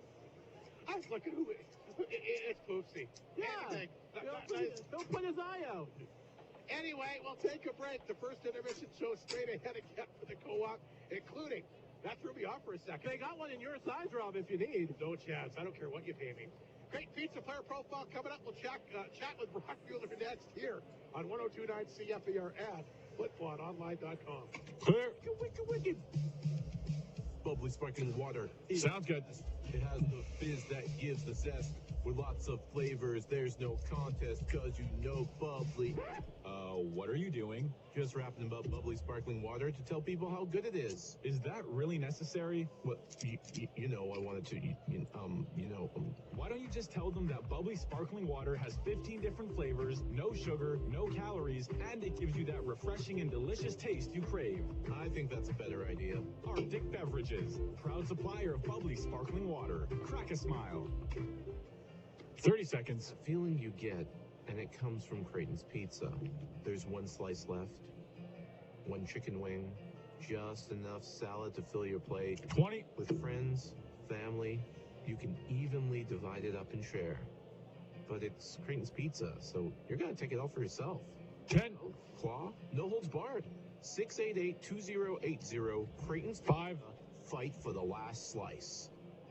And you go. Welcome to our first intermission, our Creighton Pizza player profile. Brock Mueller going to join us. Brock, an emotional victory again last night. I guess all these playoff wins have been kind of emotional. Who would have thunk you'd get up 3 games done against this powerful Humboldt team, but you've done that. A chance to wrap it up in your own building tonight. How do you personally feel heading into tonight's big game? Yeah, I think we got to get the job done here tonight. Like, you don't want to leave anyone hanging around. You don't want to think they have a chance. You don't want to think that they can pull off something magical here. So I think tonight especially, like, we just got to get on them right from the hop and show them that there's no hope, pretty much. Were you kind of back on your heels a little bit the first period last night? Yeah, definitely. I don't think we came good at all. I don't think we played a good game. It was a weird game overall, I'd say, and got kind of a nice bounce there to make it 1-0 there. But yeah, it was overall just really weird game, and definitely we're not playing our best that game, especially. So I think we got something to prove. Just show them what we are made of, really. So. I guess it does say a lot, though, if you can play a game like you're not very happy with and still get the victory against a pretty good hockey team. Yeah, I mean, Laser is just unreal last night, so I think that was the anchor, and then he kind of just kept us in it the whole night and just went off that. And, yeah, I mean, sometimes you got to steal one, and I think we stole one last night, so. Well, I mean, you've been getting a lot of breaks going your way, too, so hopefully they'll continue to go your way here tonight. In your career before, have you ever been in a situation where you've been on a team that's been up 3 games to none, or have you ever been on a team that's been down 3 games to none before in a playoff series? No, I haven't been in either, but I know, big Flames fan, so I know the feeling of going down 3-0, but that's about it, though. That's all I can say. Don't you have to make the playoffs first before you go down 3-0? That Flames team, I don't know. I mean, when is their real team going to show up? We'll be good next year. It's not our year. That's all I got to say. Well, you beat the Jets tonight. You're right back in the playoff picture. Who knows? You yourself, you've had yourself a pretty good playoff run. It's obvious to me you like to park yourself in front of the net. That's what your game plan seems to be, game in, game out. Yeah, I mean, obviously, guys got to go to the paint. That's where the pucks are going. That's where the goals are getting scored. So, move it up to the point, and then I just go right in front of the goalie, make sure he can't see anything, and then pick up some loose change. That's kind of the goal every game, or protect the puck and bring it to the net. So, it's one of those 2 options. So, yeah. You wrap up the Estevan series. That was a tough game, too. Game 7, that was basically a 2-1 hockey game, I guess, in overtime. Didn't have a lot of break between that and the Humboldt series. Were the guys a little fatigued to kick off the series last weekend? Yeah, I mean, I don't know. I think it was a bit of fatigue, but at the same time, I felt like we kind of just let us, like, picked up right where we left off, and, like, we just kept it rolling pretty much. And then everyone was tired, I felt, in Humboldt. Especially the first game there, where it just didn't quite have our legs, but we just had our hearts, and we just played off that, and it got us through the first 2 games. Felt like we had our legs, just we're playing smart last night, so I think if we can piece the legs and then the heart and the smart tonight, I think we'll be okay. Adrenaline can take care of a lot of things too, can it not? Oh yeah, like I feel like going out for practice, like my body hurts, everything's hurting. Moment you step out for the first shift, can't feel a thing. Like, you feel amazing. So. And I'm thinking with the fans and the full buildings, that goes a long way too, does it not? Oh yeah, like especially when you're going out for to start the game and the lights are off. I just get goosebumps every time. It's such a cool moment, cool experience. So. You yourself, enjoying yourself in this playoff run with this hockey team? Oh, it's amazing. I don't think I've experienced anything really like it. So keep going, and I'm just excited. I'm sure you saw a lot of the video footage from last year, and obviously, the team went very, very far. But until you actually experience it, and you can watch all you want on videos, but experiencing it and playing it is something totally different, right? Oh yeah, all the guys from last year's team, they talk about it. Rags talks about it lots, but I don't have that emotional connection to it. Even when you're seeing it, it's just not the same when you're not there. Weren't invested. But with this group, I can just feel it. I can feel something in the room with the guys. Like, we just got something special here, and I'm hoping that we can pull it off and just keep going. I guess that's one of the reasons why you wanted to leave the Alberta League and come to Flin Flon, was to have the opportunity that you're getting right now. Oh yeah, as soon as I saw where I was going, it was like, this team went to the final last year, and obviously I want to do something special again. And then when I got here, it's like right away you could tell this group just did what it took to win, and that everyone in that room, they wanted to win. You could just feel this flip of a switch, pretty much, just in the attitude, just almost in the feel in the air, I'd say. Well, we really got a good sense now with all the guys that went down here towards the end of the season, the will to win, and a lot of big victories without a lot of big names in uniform. Quickly, I know I've asked you this before, but for anybody that wasn't listening that night, biggest moment for you so far in your hockey career? I'd say back-to-back championships. Me and my brother, he was on the older team, and what level? It was like Adam and Pee Wee, so we were pretty young, and my dad was coaching both teams. Same rink, back-to-back ice times. Both went out there and got goals. So that's a nice memory. Your best moment in the Bomber uniform? I'd have to change it up. I'd say Dupe scoring the OT winner. I don't know. It's just like I was so shocked that when that went in, and it was just like such a relief because we just played so hard that series, and finally just cap it off after we went down there. Knowing we had to win 2 games, it was just like everyone know that we could do it, and then to finally just pull it off, it was just nothing like it. Well, you're right. They're going to be talking about that goal for years to come, and you had a chance to experience it out on the ice personally. Brock, thanks for this. Good luck against the Broncos here in this big game 4 at the Whitney Forum tonight. Thank you very much. Brock Beeler, our Creighton Pizza Player Profile, once again here on 102.9 CFAR and FlinFlonOnline.com. Clear. Northland Ford proudly supports the Flin Flon Bombers in the SJHL playoffs, and we know they'll play tough like the Ford F-150, the toughest truck in the market, 45 years running. Northland Ford helping the community cheer on the Bombers as they fight to bring a championship home where it belongs, and will provide you with the best selection on the lot to choose from in the North, for the North, Northland Ford. It's time to do more at Frontline Sport and Leisure. Be ready when the trails are for Polaris Rangers, Razors, Generals, and ATVs. It's time to think outside, and Frontline wants you to think big. Get up to $3,000 off select off-road vehicles. Spring is here on the calendar, so be ready when it comes for real. Visit Frontline Sport and Leisure in Creighton, 688-5555. Bailey Homes knows that you want your home to be 30 seconds. Your own. They're ready to move homes, and on-site builds are customized so that you get exactly what you want. Bailey Homes prides themselves on the quality of the build and providing you with every aspect of their expertise. With years of experience building and moving homes to the north, let Bailey Homes make your dream home a reality. Call toll-free 1-855-773-0217 or visit bailey-homes.ca. And your go. Welcome back to Whitney Farm. Rob Hart, Raphael Saray getting ready for period number 2. It's a 1-1 game. As we got Valentin's first ever SJHL playoff goals, got Flin Flon on the board, and Miles, his first this playoff run this year, has evened things up. So we got the other SJHL semifinal tonight, still not going with the Manitoba time change. So Battleford with a chance to close it out in Melfort tonight. Of course, the game went to double overtime last night. Ian Bell, a turnover, gets the breakaway. Raphael, not the guy you want getting a one-on-one chance. No, he's been doing it all season long, so it's not surprising he's the guy who does it in double overtime. I thought if any game the Melbourne Mustangs were going to pull it off, it was going to be last night. But we'll see how things go here. Tough to win 4 games in a row, tough to lose 4 games in a row. But Melbourne may be a little much tonight in Northern Lights Palace.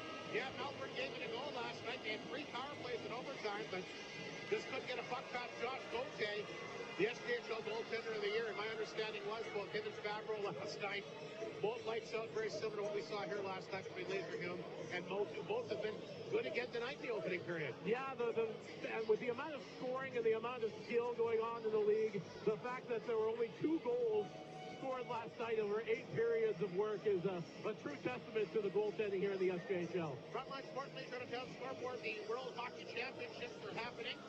Canada leading Switzerland 3-0 in the third. Of course, Canada, the defending world champions. Finland all over France today, 14-1 in the United States. They took care of Japan 7-1. Just 3 games in the NHL. A big one in Winnipeg. Your friend and mine, Mike Slick, rolling in like the high roller in a limo tonight. How did he pull that off? Rumor has it he's going to be at the Palomino Club tonight with, listen to this, Lori Boschman, Stan Mikolas, Sam Cates, and Sylvia Kuzin. Well, everybody wants to hang out with Mike Slick when he comes. He's always buying. But who's picking up the tab on that? Who's champagne, cigars, caviar. It's going to be a to-do. We're underway in the second period. Hope Mike's having a good time at the Jets game tonight. There's a quick chance here off the hot. What's the score, Rob? 1-1. Okay. I almost forgot. Jeez. I got too preoccupied with all the other stuff. But a guy shows up in a limo. I like to talk about that. Stretch limo. Anyway, yeah, 1-1 in the second period between the Jets and Flames. That's a big one there with that final wild card on the line. Broncos will fire it back in deep. There's Zilke after it. Back of the goal looking for Marburg. I think the Broncos got that big lip with that late goal by Miles. Touchdown, untouched in front of the net. Kodlik will cut in. The puck is loose in front of the Bomber net. And Kodlik again spins, fires, didn't miss by much. What a shot. Miles! Didn't get any wood on that, but it's picked up by Zilke. Back out front to Miles again. Good save, Laserhume. And Don Fricken comes out and fires a punch over to Marburg. But what a start by the Broncos, Raphael. They got that big lip with that late goal. Yeah, a little bit of a nap there taken by the Flin Flon Bombers early. Great job by the Broncos of getting traffic out in front, trying to agitate Laserhume, as they've definitely poured it on here in the first minute of the second period. 46 seconds in, all kinds of chances. Kodlik, I think he's been Humboldt's best player in this game tonight. He's been all over the place. He's been playing a full 180-foot game here. Roy set for the face-off against Galentia. Once again, deep in Flin Flon territory to the right of the goaltender, Harmon Laserhume. 1-1, just underway in the second. Your favorite, Rob, here. Yeah, well, you're not throwing guys out like they were that one game. Here's Cater. And that actually is probably a sequence where they should have tossed him out. Roy, back of the net, trying to work it back out front. Roy trying to get away from Galentia. Nice job to get him up along the boards. Puck picked up by Newens, back of the Bomber net. Back off the boards again, but intercepted here by Mercer. Here's Mercer. Takes off for Flin Flon at center. Mercer down the wing, a long shot. Motu, no problem. He'll kick that one out. Poole tried to get a stick on it. Newens had him held up. They're battling for it deep inside the Humboldt zone. Mueller was in there. He couldn't knock it down. The puck will come back to center. Bouncing puck picked up by Newens. Flipped back inside the Flin Flon zone. Grabbed by Tanchik at the side of the Bomber net. Quickly goes back to the net to Hole. Not sure where the puck is. Newens comes over, takes it from him, sends it back out front. Redirects off target. Galentia to the line. Lacombe knocked it down, kept it in. Long shot, sails wide to the Bomber net. Here's Mercer. Can't poke it out. Newens will hold it back in. Along the boards, puck is picked up by Kim. Left point for Lacombe. Shot through traffic. Save made. Laserhume, look out. Ceccarelli taking down hard back of the goal. Kim is after it. Kim has the puck back of the net. This is Kim. Kim still has control. Kim circling out front. Nobody picked him up. Kim still has it. Probably should have shot it. Maybe hung on to it for too long, but he still has possession of the puck anyway. Kim along the board. Stuck a funny hop. Flin Flon still can't clear. They'll get a chance out. Galentia feeds it back to Kane at center. He'll flip it in, and they'll get some new troops out there. The home will pick it up deep inside the Broncos zone. Had Mueller draped all over him. Looking for the steal. Here's Bridger. Back to that, trying to come back up front to Olofsson, but partially blocked that time by Ceccarelli. Ceccarelli will pick it up. He'll take off for the Broncos to center. Here he goes. Back to Kim. Across the Bomber line. Kim holds on. What a move. Back out front. He fed it perfectly to Van Burakom. He missed the pass. There's Miles' shot off a body over top of the net. Mueller overskated it. Boy, what a great start to the period here for the Broncos. Flin Flon buzzing all over, can't do anything. They'll bumps it off the boards and flip it back inside the Humboldt zone where Berlagi waited for it. Up the middle to Ceccarelli. One-handed pass, he'll throw it in for Van Blaricon. Van Blaricon get Barsha corner. Puck squirts free, comes out front, grabbed by Mueller. Quick pass to Bridger. Bridger to center. Once again, a long shot, kicked away that time by Motu. Miles tries to get away from Bachler. Throws it up the boards, picked up by Soretsky. He'll get it outside the line. Grabbed here by Richmond. He'll send it right back in. This is Bachler at the blue line. Back out front. Dubrow a chance. He whips that over top of the net. The net comes flying off now. Sylvester Berlagi. Dubrow finally getting in a good position to shoot the puck there, Raphael. He's got that dangerous shot, and I think he'd probably like to get that one back. Usually if he gets a good shot on net, it goes in. Yeah, he's got a heck of a release and just got those good hands and just plucked it a little bit high, and the net got knocked off its moorings as there was a little altercation afterward. But the Humboldt Broncos have done an excellent job, I think, slowing things down, taking the crowd out of it. They don't want to have a big, energetic, boisterous back-and-forth battle that we saw, I think, the Bombers excel at. I think the Humboldt Broncos taking a little page from the Estevan Bruins here.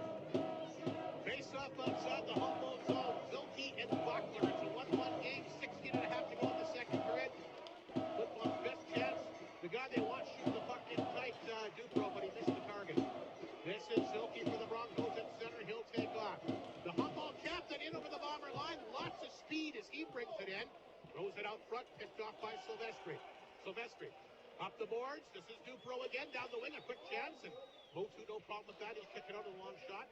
Rebound picked up by Zilke. Puck comes out front to the blue line. Held in here by Tanchuk. Tanchuk, the 19-year-old out of PA, brings it in deep back of the goal. Wrap around attempt. Motu stopped that.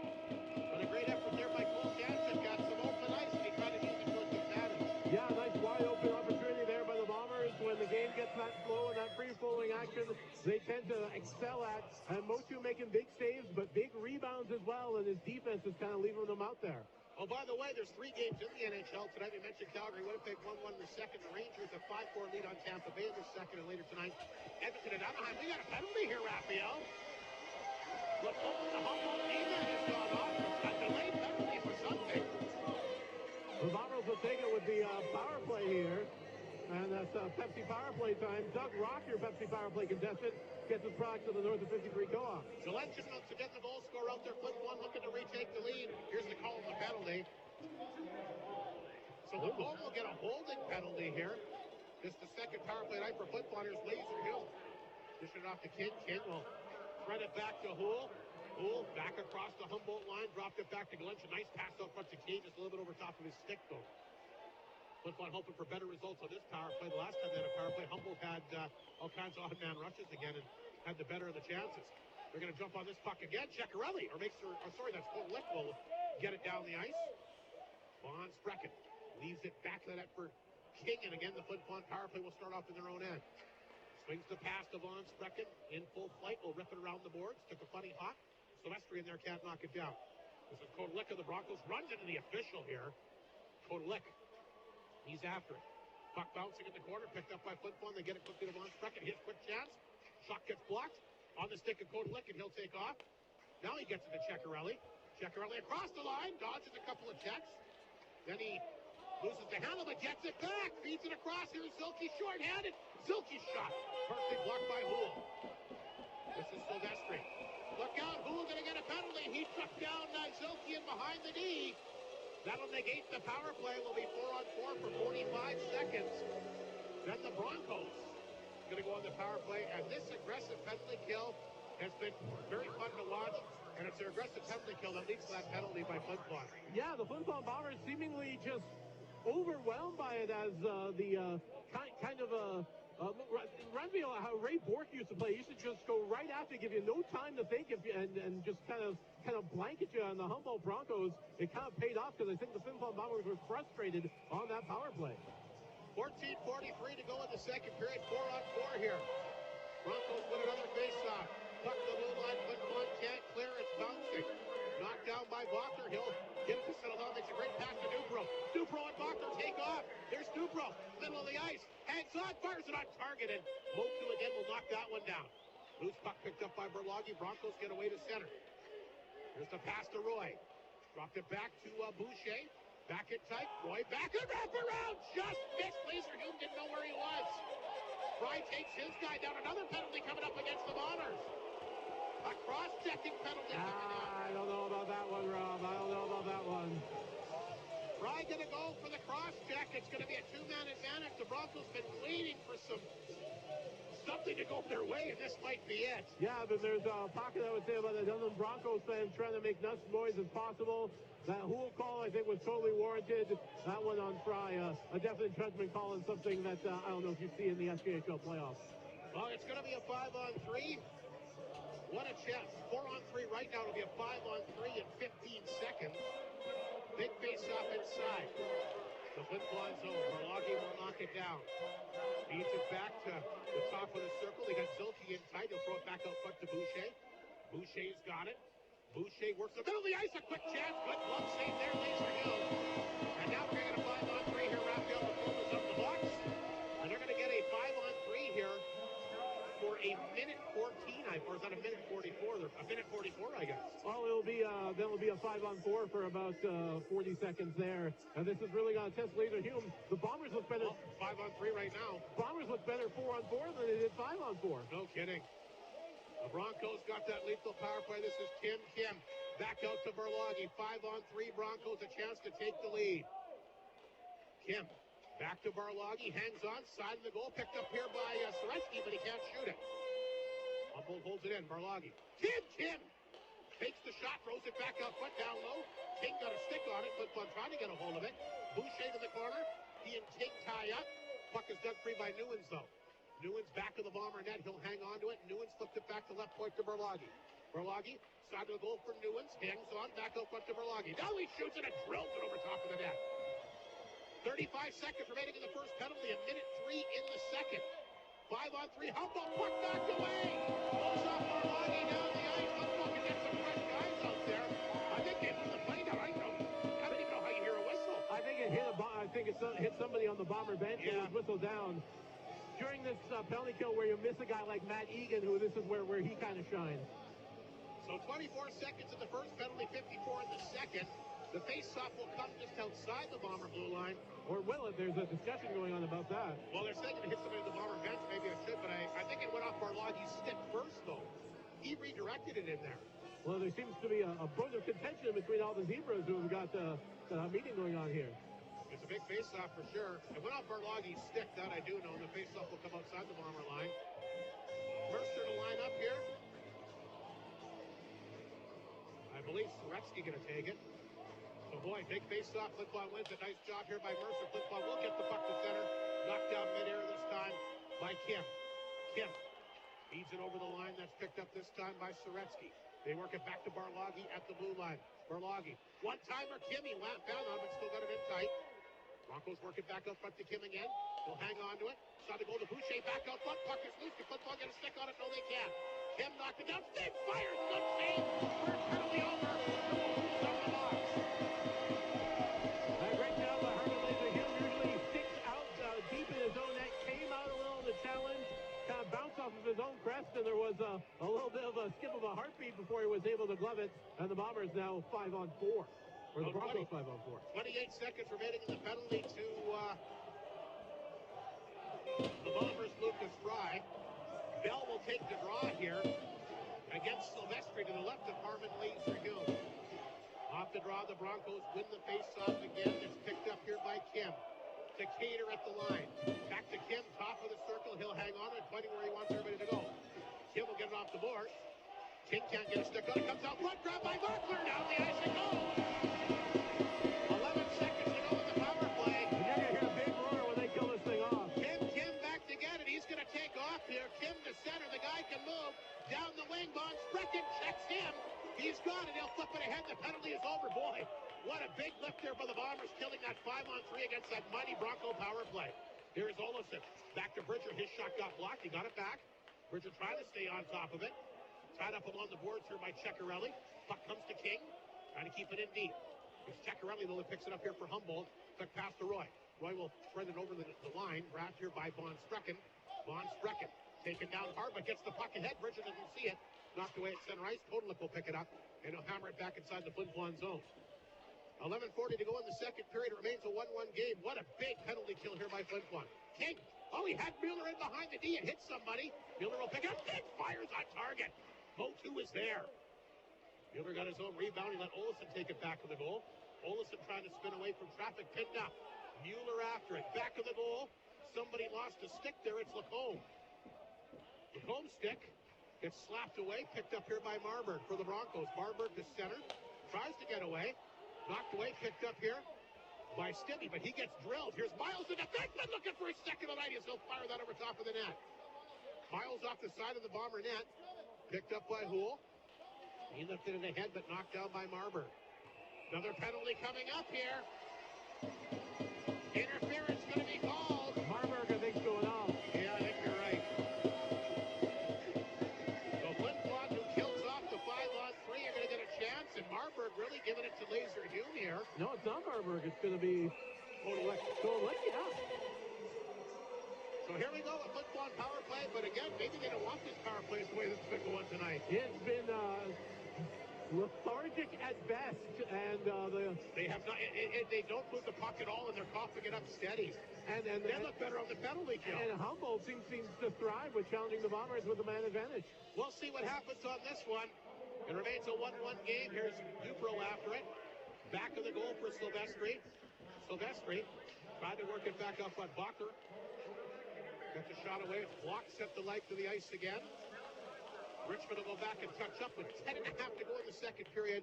A minute 42 in the Flin Flon power play. Here's Reese Richmond. Needs the pass to Bachler. Bachler dropped it back to Mercer.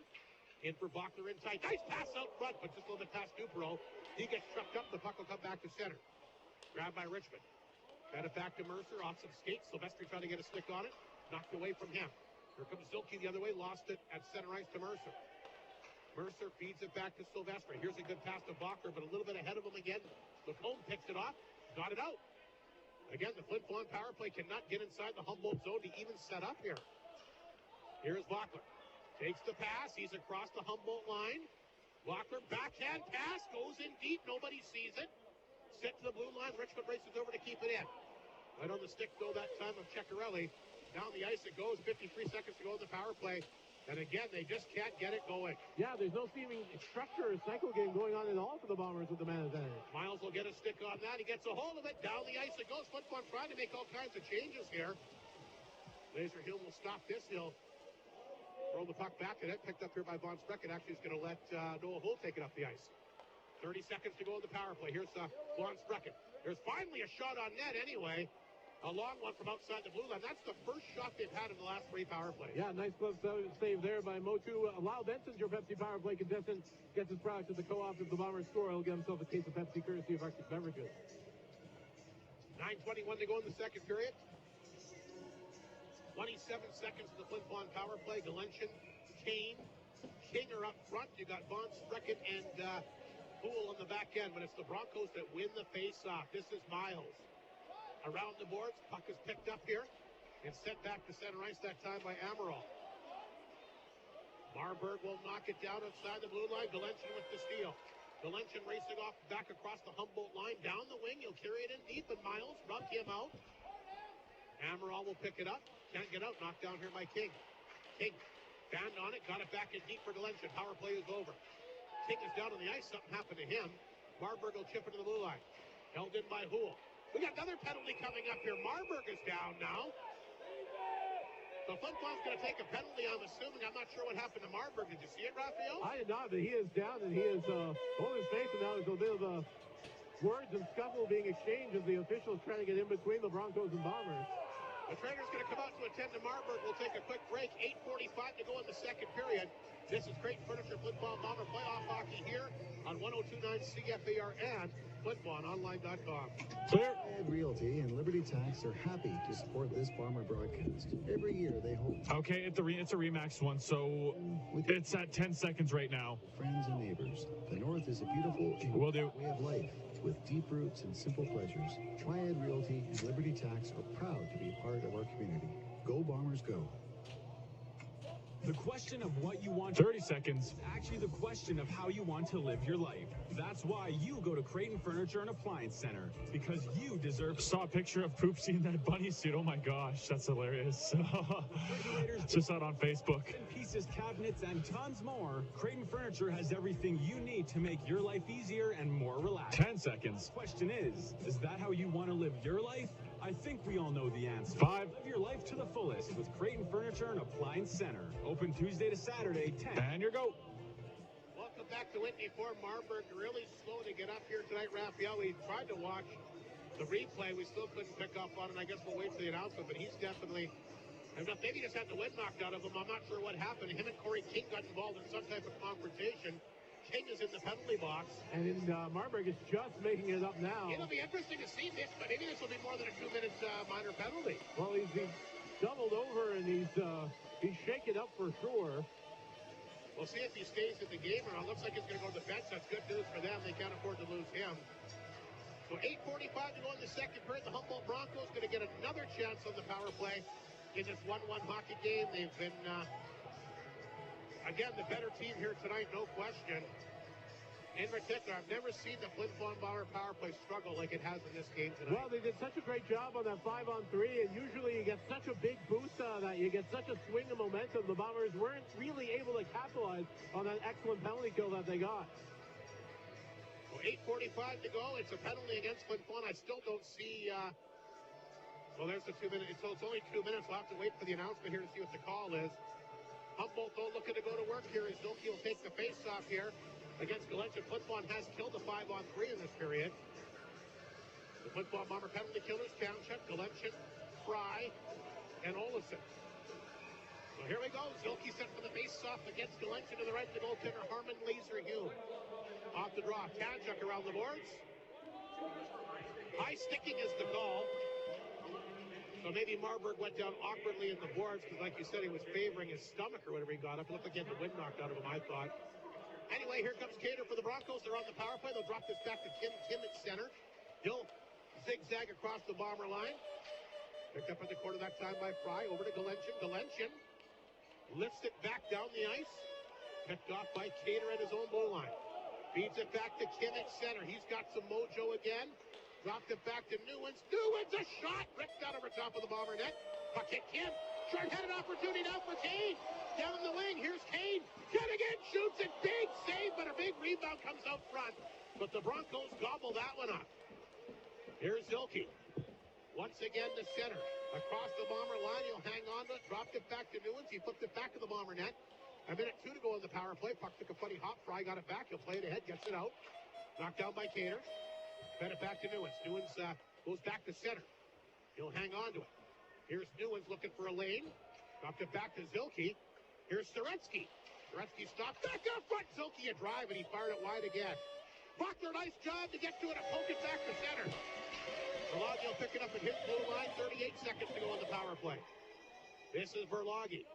Inside his own zone. Gets it ahead to Boucher. Out front, Roy, and behind the D. Puck bouncing. Can't get it to settle down. Puck comes out front. Bacher can't get a stick on it. This is Verlage. He'll hold it in. Lots of traffic in front.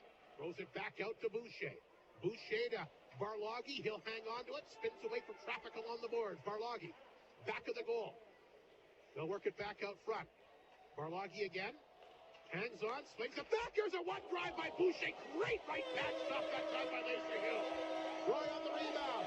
Back out front. Bell has it. Shot bouncing. Puck is down. Laser-Hume keeps it out somehow. Raphael. How did he make that save? Oh, no, I think there's about 2 Broncos in the net, and apparently not the puck, as the Laser-Hume was turned around the other way, smothering the puck before it went by the line, as the Flin Flon Bombers big time on their heels here in the second period. Power play expires, Raphael. What a stop by Harmon Laser-Hume.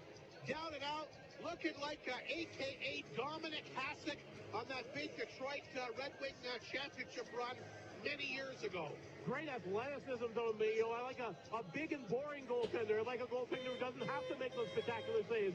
But Harmon Laser-Hume got himself turned around. There was a big barrage of Humboldt Broncos jerseys, and Harmon Laser-Hume is the reason why this is still a tie game. Media timeout. We'll take a break. I can't believe the Flin Flon's out shooting Humboldt 23-17. That makes no sense to me. They've been back on their heels all night. This is Crate Furniture Flin Flon Bomber playoff hockey here on 102.9 CFAR and FlinFlonOnline.com. Clear. Get ready to get wild. Sounds good. Wednesdays at Chicken Chef. Serving up tasty and delicious wing specials every Wednesday starting at 7 with original 16 on tap. Grab your friends, your family, co-workers, buddies, or whoever, and head on down to Chicken Chef for Wild Wing Wednesdays. Tons of different flavors and tons of fun. Also enjoy some Chicken Chef classics as well. Pizza, burgers, poutine, and so much more. Open Monday to Saturday, 8 to 10, and Sundays, 8 to 3. Chicken Chef, where it always feels like home. At Eddie's Family Foods, your uptown grocery store, they're happy to serve you. You can count 20 to stock all your favorite brands, delicious bakery treats, and the perfect selection of produce, meats, and ready-made meals. Friendly and helpful service with one-on-one customer assistance is how Eddie's makes you feel welcome and appreciated. At Eddie's, customer service is an attitude, not a department. 5. They're big enough to serve you and small enough to care. Eddie's Family Foods. And here go. Here's the local product, Lee's, as he'll swing the pass to Bridger at center. Back to Lee's, racing across that Humboldt line. They're offside. Blown down with 6:27 to play here in the opening period. Raphael, I can't believe that Flin Flon's shooting Humboldt 23-19. Not indicative of how this game has gone. No, and in terms of quality chances here, you're going to have to give it to the Humboldt Broncos here. A forgettable second period, definitely for the Bombers, as they got themselves into some penalty trouble. Yes. They're usually disciplined, but that didn't go their way here in the second. Yeah, they have. They've been shorthanded a ton here in the second. Tanchuk around the boards. Over to Bridger. He'll backhand that one out. Makes a good play on it. Lees will try to race after it. Cut off by Miles, but took a funny hop and stays in his own. Bridger races in. That one got blocked in front of that. Miles blocked it. Never made it through to Motu. But a good job there by Bridger to pounce on that loose puck. The Broncos will throw it back inside the Flin Flon zone. The puck is back of the net, picked up by Ceccarelli. Fanned on it, he had two guys wide open out front, but the Bombers have it. This is Bridger, quickly the other way, long shot again. Motu will kick it out. Picked up here by Barloghi. He'll take a look. Barloghi's got it. He's going to move it to center. Lifts it inside the Flin Flon zone. Puck bounces back of the goal. Picked up by Marburg. He's back out there. Marburg along the boards. Tough to take the puck away from him. In the corner for Kodalek. Runs into two guys. Picked up by Zilke. He'll walk out front. Blocked by Von Sprecken. Kaner, though, holds it in. His long shot hits a leg and goes wide. Picked up by Marburg once again. Back of the Bomber net. 5:23 to play in the second period. Puck comes out to center. Broncos Barloghi on top of it. He'll play it ahead. Galenchen with the goal for Flin Flon back in the opening period. Still the only offense for them in this game. Trying to get a stick on it here just off center. Kodalek will whack it ahead, but picked up here by Von Sprecken. Von Sprecken. He'll dump it in as the great crowd in attendance tonight tries to get the goal bomber go. Chad Noack. There's Kane with a nice job to strip the puck away from Kodalek. Back to Silvestri. His shot got blocked. Three Broncos the other way, led by this captain Zilke. Marburg, long shot over top of the Flin Flon net. Rebound to the point. Miles will hold it in. Zilke stays inside the zone. He'll knock it down. Puck taken away from him by Dupereau. He'll flip it back down inside the Humboldt zone. Should be an icing call. It is, as Lacombe will touch up back in the Bronco net. Cole Dupereau, no room again out there tonight, Raphael. He hasn't been able to do anything. Yeah, I thought the first period had a lot of free-flowing action there for both sides. Things are a little tighter here. Yeah. Things are a little more constricted, and that's how the Humboldt Broncos have kind of grabbed the momentum, even though we still have a tie game. Yeah, they're not letting Dupereau get loose at all tonight. They're all over him. Roy against Mercer. He's even been quiet, and he's been one of the top forwards in the playoffs for Flin Flon, but they've been on top of him as well. He scored some big goals in this series. Humboldt will flip the puck in. They're offside. They'll have to give the Bombers the zone. They'll take it. Here comes Richmond quickly to center. Richmond will carry it. Here's Reese Richmond across the line. Richmond dropped that pass over to Dupereau. Again, maybe one pass too many. It looked like he had a good lane to the net there. They all kind of backed up into the zone, but he dumps it off in the corner. Dupereau to the blue line. Knocked down by Richmond. That shot blocked at front. Picked up by Dupereau, looking for a little room. First shot got blocked. And we got another penalty coming up here, Raphael.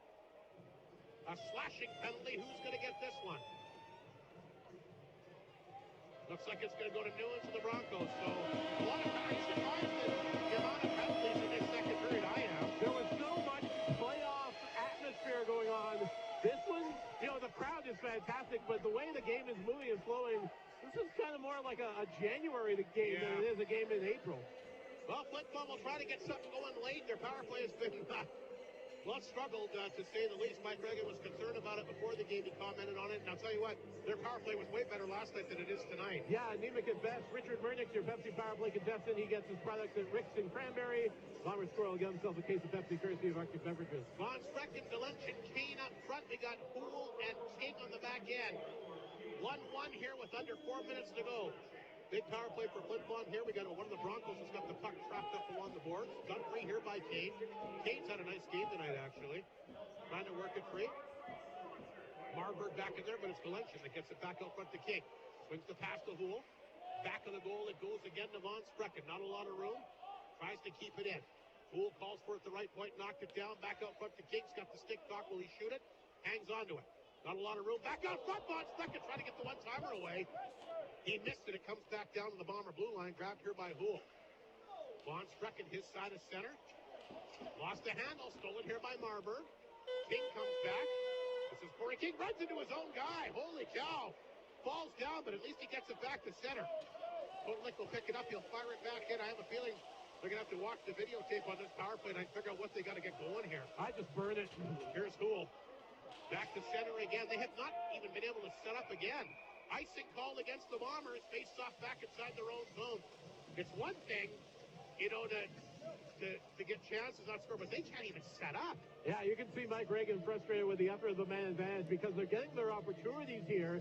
And usually the Flin Flon Bombers, modus operandi, getting a lot of power plays, not giving up a lot of penalties, and that's not working out so good here in the second period. Selke sent for the face-off against Walker, but then again, Raphael, we have to give credit to Humboldt. They did have the best penalty kill in the regular season for a reason. Their penalty kill in the playoffs. Very strong, a high-risk penalty kill as well.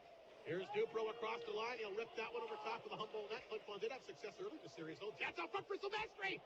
Silvestri hangs on to it. Trying to throw it back out front. Intercepted again by Ceccarelli. Ceccarelli will bring it across the Bomber line. Short-handed. Brings it back in deep. Grabbed here by Silvestri. 28 seconds to go. Silvestri cutting it alone. And he got caught that time by Serrano. Gets it back, though. They'll feed it back to Bacher at the blue line. Still no shots on this power play. Out front for Silvestri. Silvestri will hang on to it. Tries to get away along the boards. In tight this time for Mercer. Around the boards, it took a funny hop. Richmond will race it for the left point. He'll tap it back in. 8 seconds to go in the power play. Mercer back of the goal. Out front to Dupro. What can he do? Back of the goal that goes for Mercer again. Penalty is over. Puck lays back of the Humboldt net. Bacher goes after it. He tried to get free along the boards. It's the Broncos that have it, though. Ceccarelli, the big pass to Zilke. Zilke down the wing, shoots it, save made, rebound, kicked out front. Grabbed here by Fry. Fry turns it back the other way. Here's Stibby way offside. Flin Flon. Great job by Fry to set it up, but Stibby bobbled the pass and put everybody else offside. Yeah, it was just a bit offside there. Laser Hume with some usual excellent rebound control gave away another bite of the apple there as the Humboldt Broncos are just kind of overwhelming the Flin Flon Bombers just a little bit, and the Bombers, I think, are looking just to hold on here for the next 1 minute, 39 seconds of the second period. There's no room at all. They've really shut them down. Humboldt will win the draw. Cater back to center. Amaral will chip it back inside the Flin Flon zone. There's Kanchuk back at bouncing puck and fires around the boards. Borlog races over there to keep it in. Back of the goal it goes. We're down to minute 27. Flin Flon does not want to give up a late goal here like they did back in the opening period. Fry takes his guy down. Puck lifted down the ice. Lee's going to try and go after it. Picked up by Cater. Fire around the board. Stibby had a beat on it, but knocked away from him. Fry at center. And Amaral coming in on him. Drops him to the ice. Stibby at center. Running into trouble. Popping up the puck again. Picked up by Roy. Stibby had a real tough shift. They're all over him. The Broncos get it in tight. Fry lost his stick again. Barloggy's after it. Barloggy, here's a late chance, a backhander off the right arm that time. A Laser Hume, the Broncos with pressure again. Puck loose in front, Fry, no stick. The puck laying in front of the Bomber net. Laser Hume will reach down and grab it. And that's what happens when you cough up the puck. They get good chances like that. You got to be sure, Raphael, you got to fire it off the boards. You can't get two. They were doing that, and the Broncos almost made the pay. Is Fry taking a penalty? I think he has. Yeah, that's the second time he lost his stick, and that's the second time he's gotten a penalty as a result. Well, maybe not. Or he's just going to maybe go find his stick. Well, Lacombe is certainly, he's talking to the referee saying, how does he get a penalty for grabbing me and hauling me to the ice? The Bombers just barely hanging on here. Despite out shooting Humboldt 24-20, I don't know how accurate the shots are in this building tonight. Ceccarelli set for the faceoff against Olison. The Bombers win the draw. That's King. Up the boards to Mueller. Knocked down by Miles at center. He'll hammer it right back in. 36 seconds to go. There's Von Sprecken. Around the boards. That's a smart play to Olison. That's how you do it. He gets it back to center. Broncos do get a hold of it. Flip it back in, though. Von Sprecken. Back in his own net. Backed it off the boards. Bouncing puck. Gets it back to center. Picked up by Miles. 20 seconds to go. In the period, the Broncos will hammer it back in deep again. Von Sprecken. He'll bring it out. Off the glass. Puck will bounce the Bronco blue line. Picked up by Miles. Puck skips to Olison at center. Got to wait for Valencia to get onside. He'll dump it in. Miles to Humboldt. D-man will pick it up. Flips it back up the middle. Grabbed by King. Feeds that one back to Dupereau. And that's going to do it for the second period here tonight. Ceccarelli took a bit of a run at him. But the Flin Flon Bombers somehow come out of that period unscathed. Well, the great Harmon Laser Hume has been excellent all the series long, and making some big stops there as the Flin Flon Bombers. The penalty kill did very well with the 5-on-3. The power play, not so much. And the quintessential excellent road period by the Humboldt Broncos, putting some pressure on it. We talked earlier what Mike Reagan wanted to do is that simplify the game for the Bombers. Humboldt definitely did that in the second period. Well, they're going to have to figure something out coming out here for the third period because I don't think they can continue to play this way, Raphael, and stay in the game. Well, Harmon Laser Humes bailed them out. You got to think if you're giving up that many penalties, it's only going to take so long before the Broncos are able to get something. That being said, we're still 1-1 going into the third period. Yes, we are. Marburg having a big conversation with a number of the Bomber players as he skates off. We'll take a break. We'll come back for the second intermission show brought to you tonight, courtesy of the North of 53 Co-op. It remains a 1-1 score. Bombers Broncos game 4 of this SJHL semifinal here on 102.9 CFAR and FlinFlonOnline.com. Clear. Northland Ford proud 5. The Flin Flon Bombers in the SJHL playoffs. Sounds good. They'll play tough like the Ford F-150. And come back to you. Toughest truck on the market, 45 years running.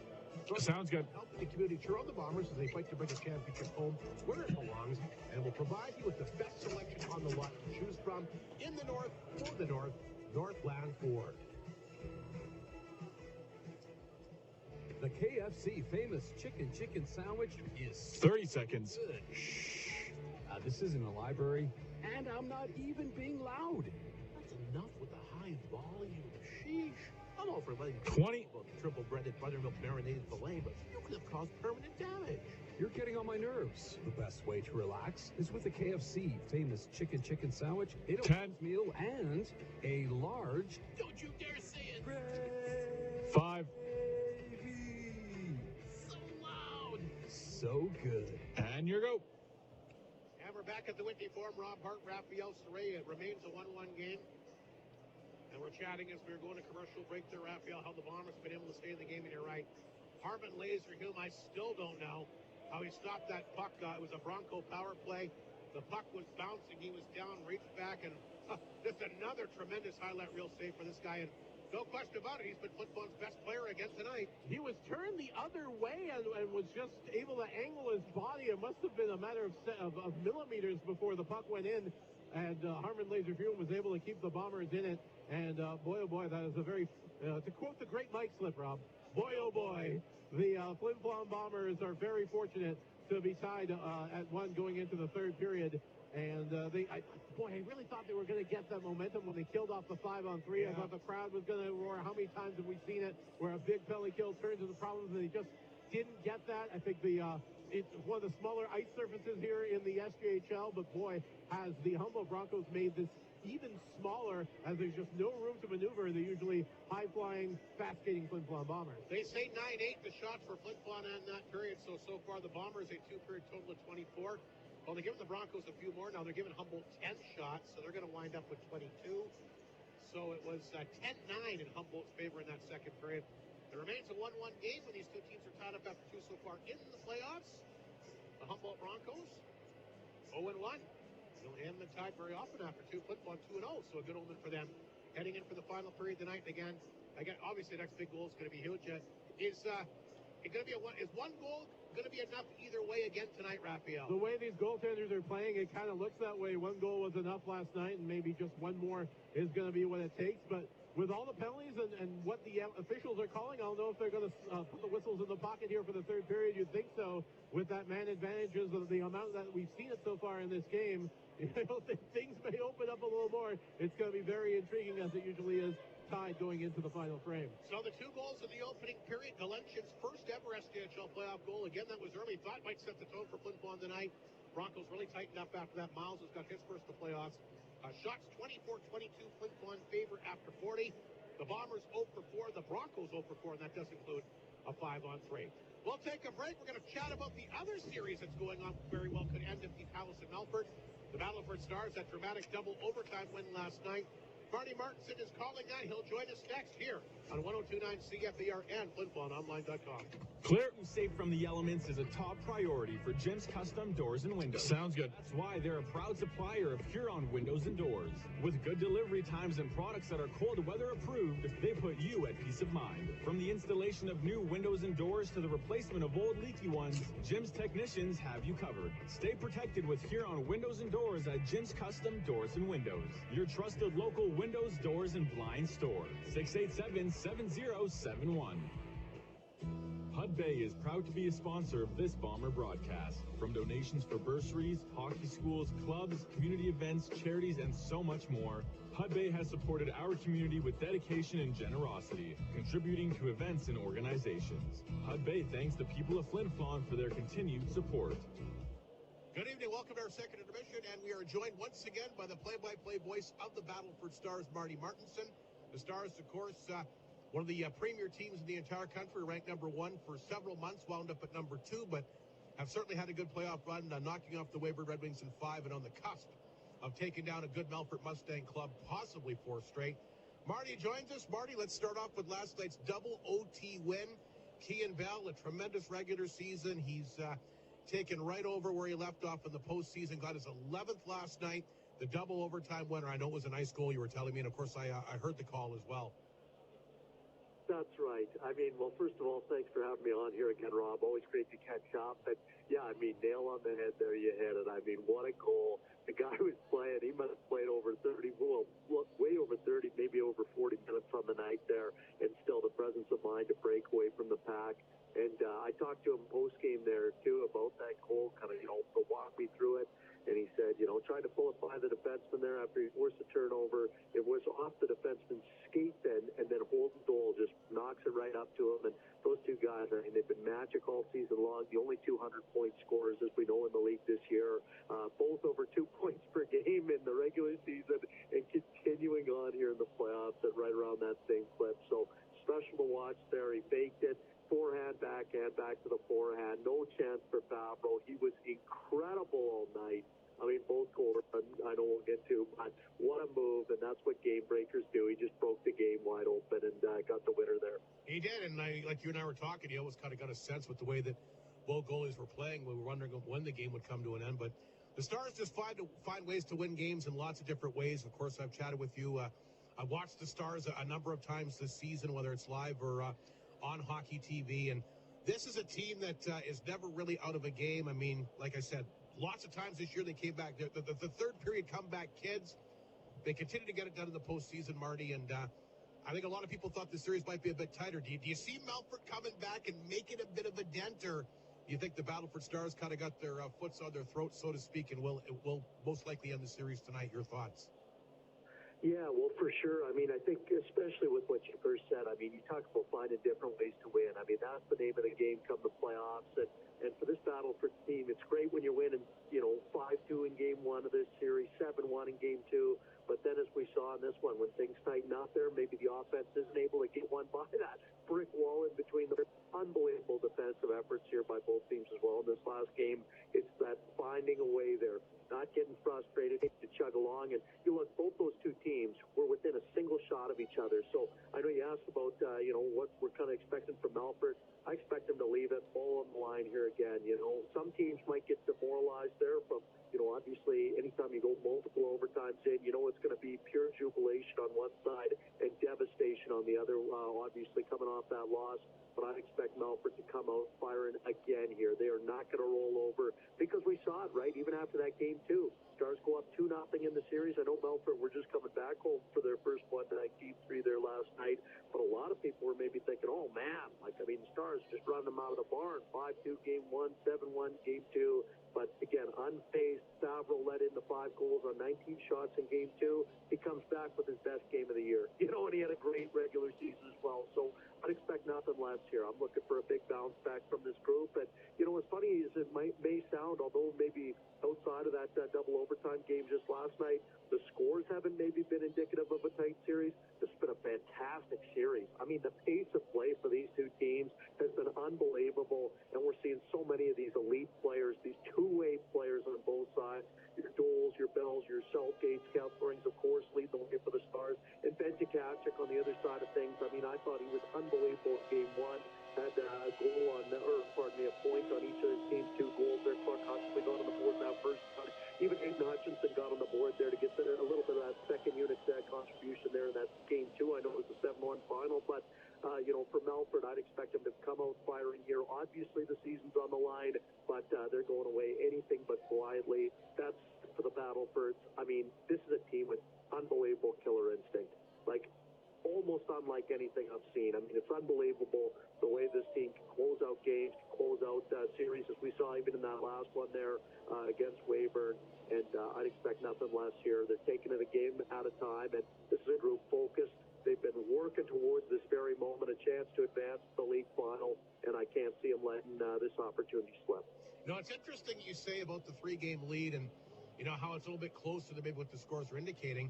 I could almost say the exact same thing in the Flin Flon Humboldt series. I mean, the Broncos have the puck 70 to 75% of the time, yet they haven't really had any puck luck yet, and Flin Flon's up 3 games done. It's kind of funny, Marty, when things fall into place, how you manage to win hockey games. Maybe sometimes you deserve to, sometimes you don't, but it's interesting you say that because by looking at the scores, you'd figure that Battleford is the way up.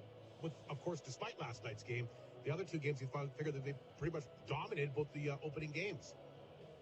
That's right, yeah, absolutely. And then, you know, that's the funny thing about playoffs, right? You get a hot goaltender and things can change, or you get a shot block here, or maybe just miss the net there on the backside post. Those sorts of things, those breaks just make and break the difference in a series, you know. And that's like, I'm going to use this opportunity to bring up one of really the textbook plays for the North Stars run so far. I think encapsulated there a microcosm of their whole playoff run to this point. Again, still long. Got about 4 minutes left in the interview. I'm going to go to commercial or come right back to you. In that game 1, it was his back. Sounds good. There, getting back on LaRue there on the backside post, taking that chance away there. Unbelievable play by the captain. 200 feet away from the opposition goal, forces the turnover there, and then back the other way. The Stars score. They go on to score that eventual game winner in that game. So unbelievable. Pardon me, that was game 2 there. The eventual game winner, the 3rd goal for the team there. So just an unbelievable effort. He went crashing into the boards. Got up. He was fine, but the point is, he just sold out all the way. You know, leaves it all on the line there, coming back defensively to take away what could have been an easy tap in. And those are the plays that win hockey games. You look at even in that game last night, 3 power plays to overtime for Melford. And the North Stars, their penalty kill has been maybe their one weakness this season. They were, 6th at the end of the regular season, right around there. But boy, in the playoffs, they've turned it on. They killed each of their last 11 in the last series after a bit of a shaky start against Weyburn. And then, you know, at the biggest moments, the biggest times, this team just finding a way with another big 3 kills in overtime. Got to ask you, going back to the Weyburn series, you dropped the first game. The Wings were flying high. Was there any panic? Well, what was you don't lose a lot of hockey games, but Weyburn was a good team in the second half of the season. They got a really good opening line, got some really good goaltending. What was the mood amongst the group after you dropped that first game? Honestly, this is why you know this team's special. No panic at all. I mean, it was just, hey, they got us there. They earned that one. Their goaltender was fantastic, like you said. I mean, Chua Kadaza Mitchell in that series. This guy is unbelievable. 39 saves in each of the first 2 games there. Then he had 43 in the 3rd game. So, I mean, for the Stars, they were doing everything they possibly could. They didn't have less than 14 shots in the first period in that whole series. So, they were peppering them. And, again, kind of like we talked about there, I mean, it's amazing what goaltending can do, what Dion Brick can do. And, again, for Weyburn, good on them. You know, they came out and they weren't intimidated against the Stars team. Would have been easy to say, oh, but you know what? They came out there and they got that big win in that first game. But again, I'm a big believer that you need to face adversity, especially in the playoffs there. It only makes you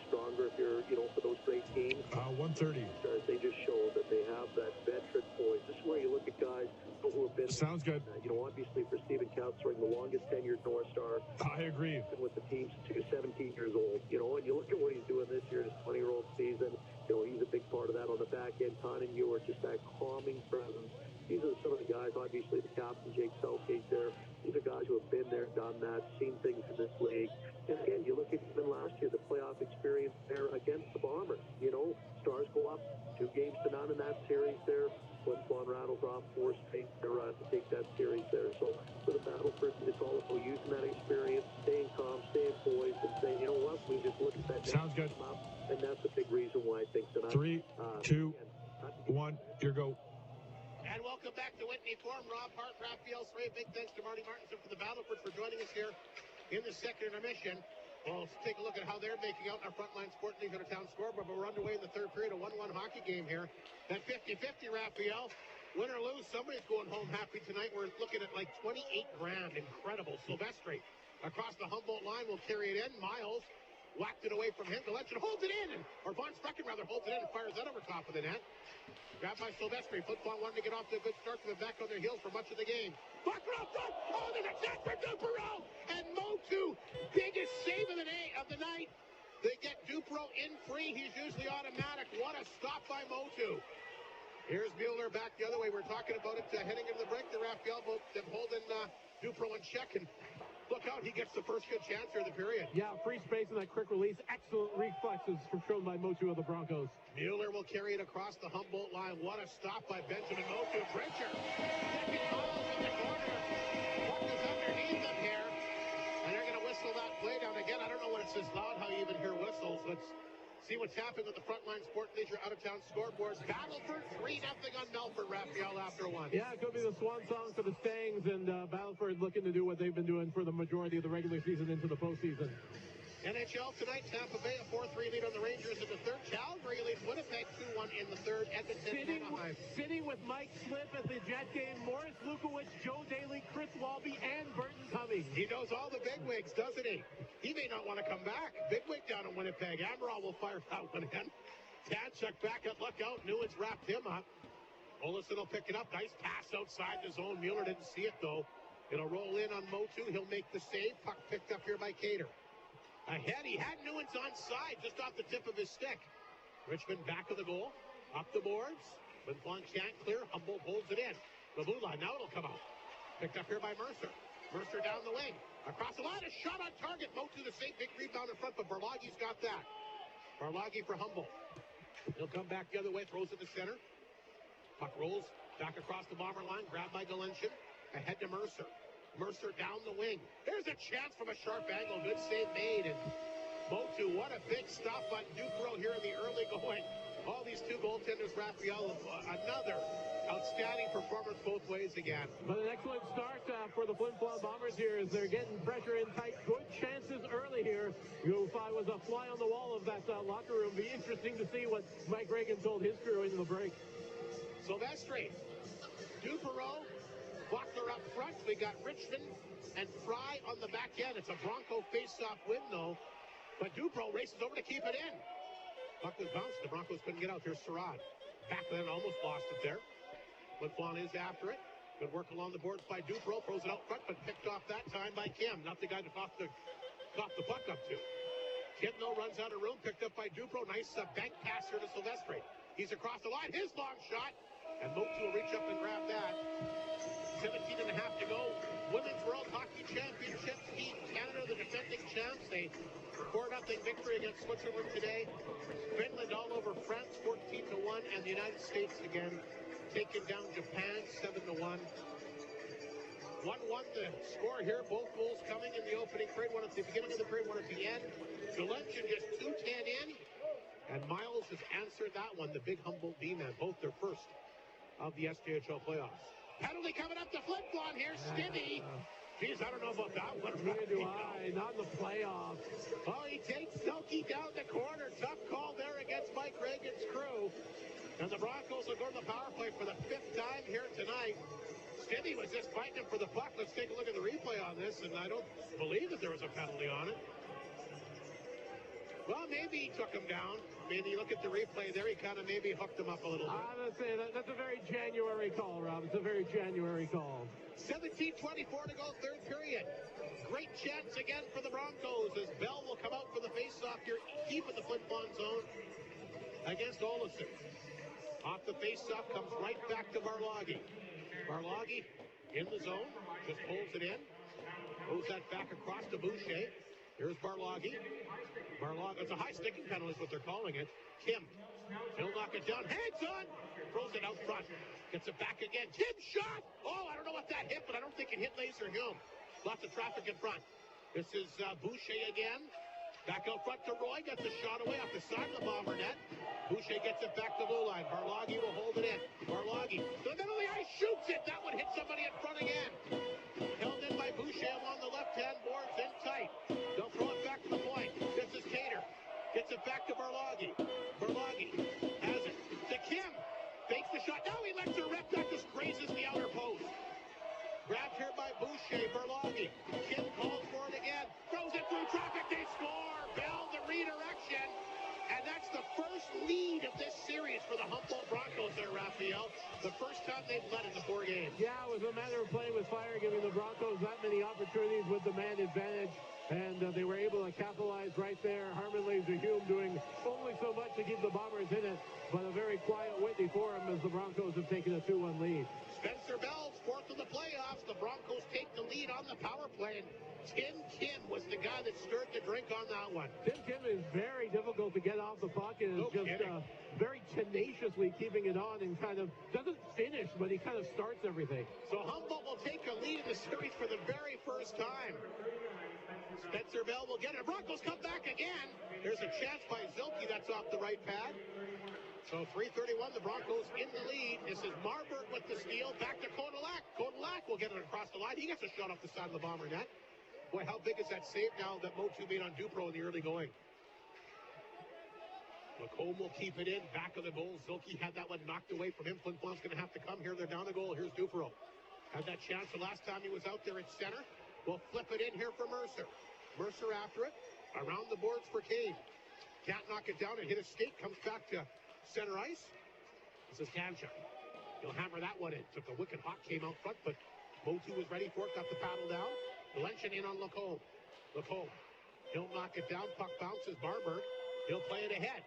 Down the ice it goes. This will chase Houle back inside the Flin Flon zone. Down to 15 and a half to go. Plenty of time. Houle back to center ice to Silvestri. He'll knock it down. Throws it out front. Looking for Valencian. Trying to bob and weave through all kinds of Bronco traffic. Puck flies up to the back of the Humboldt net. Barloggy around the boards. Kanchuk got that one off. He'll hammer it back in. Picked up by Ceccarelli around the boards. This is Bell, who's got the go-ahead goal on the power play. He'll flip it in. Sooner or later, you knew, like you said, to keep taking penalties, you're going to get stuff scored on eventually, especially with that lethal Bronco power play. A nice redirection by Bell. Here's Silvestri. Feeds it back to Mueller at center. Mueller across the line, long shot over top of the Humboldt net. Bacher will knock it down. Jacob Bacher looking for some room. He's tripped up in the corner. Fans wanting a call. He gets up. The puck is underneath them. Cater and Mueller continue to battle away. The puck pinned up along the boards, but it comes free. Grabbed here by Ceccarelli. This is Ceccarelli. To center. Across the Bomber line. Bouncing puck. Von Sprecken knocked that down in front of his own net. Feeds it back up the right side to Mueller. He'll dump it inside the Humboldt zone. Miles is there. Olofsson stood him up. Ceccarelli after it. Newens. He'll pick it up. Tried to clear. Puck comes back to Amaral at center. Been a little bit quieter tonight. Long shot, though, a good one. And gloved here by Laser Hume with 14-13 to go in the third period. Something that we haven't seen yet the Bombers have in this game is playing with a sense of urgency, with a sense of desperation. I think they're going to have to need that will and that little extra oomph over the next little bit if they want to close this one out, because they don't want to give Humboldt any opening of the door and go back to the Humboldt Broncos rink on Good Friday.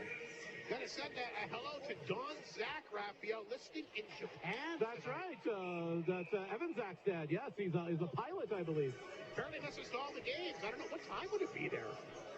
We're thinking 3, 4 in the morning, I think, because I used to watch some Japanese wrestling, and 7 o'clock starts at about 2 a.m. That's a dedicated fan listening at that time. He has he once flew Bob Hope Rock. Really? Yep.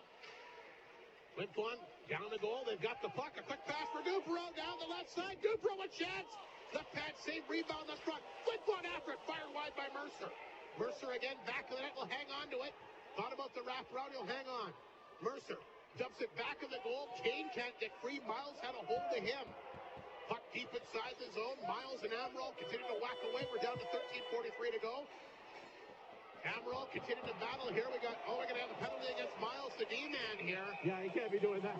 A little aggressive. He threw, I think, Kane to the ice. We'll see if this Bomber power play, Raphael, can manufacture anything. Well, the time is now. The day is here. If the Bombers ever had an opportunity to pour it on the power play, down a goal here at home in Game 4, it'd be the time to do so.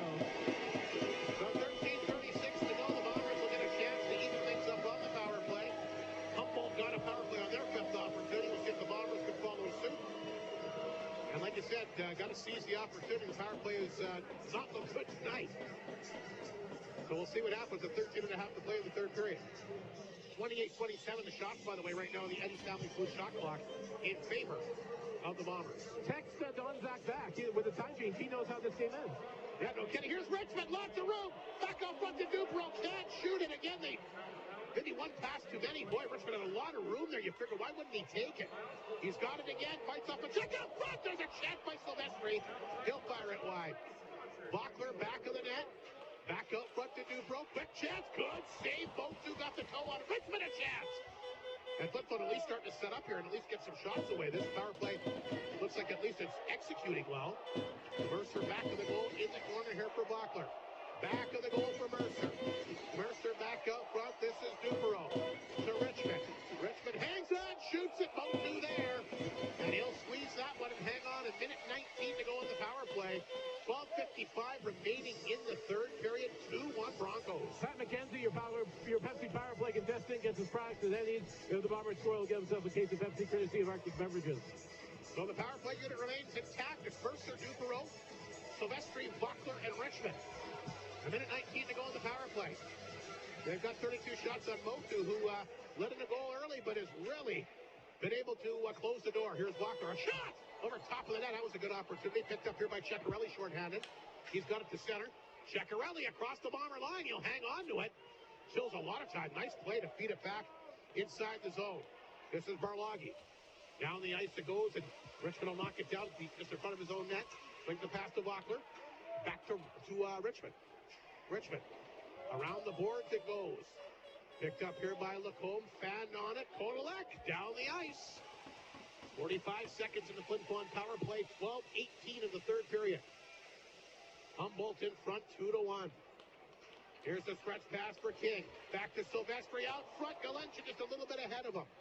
Right idea, though. Galencha in the corner.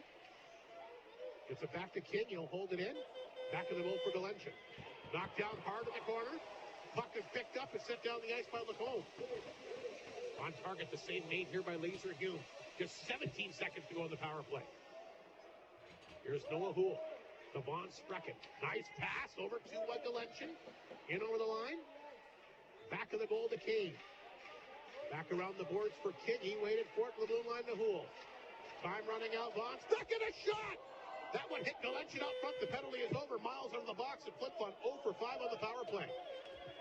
Puck set back down the ice. Icing against the Broncos. 11:26 to go, but at least they executed that power play and got some chances, a couple good chances there. Yeah, they got some stuff going, some cycle game happening there. We're able to get traffic in front, and just you got to pepper Motu. That's what you got to do, because if anything, you can critique Motu. He's been stellar all game, maybe giving away an extra rebound, and the Bombers swarming around there to pound. Olofsson against Zilke, face up inside the Broncos zone. Barloghi. Puck took a funny hop. They do get it to Miles eventually. Miles at center. The fans trying to get back in this one. Get the team, trying to get them to rally to tie up this hockey game. This is Tanchuk.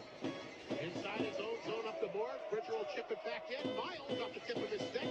Fielder coming after him. He had to get rid of it quickly. Lacombe in the corner. Played that one back out to Amaral. Amaral to Miles. Miles across the Bomber line. Knocked down by Roy. He'll fire that one off the side of the Bomber net. Laser Hill will reach down. He'll cover that one up with 10:51 to go in the third period. 50-50, well over 28 grand. Yeah, and they hit 30 grand before all is said and done, as things have settled down here a bit. But like I said, the first the Bombers do get space in there.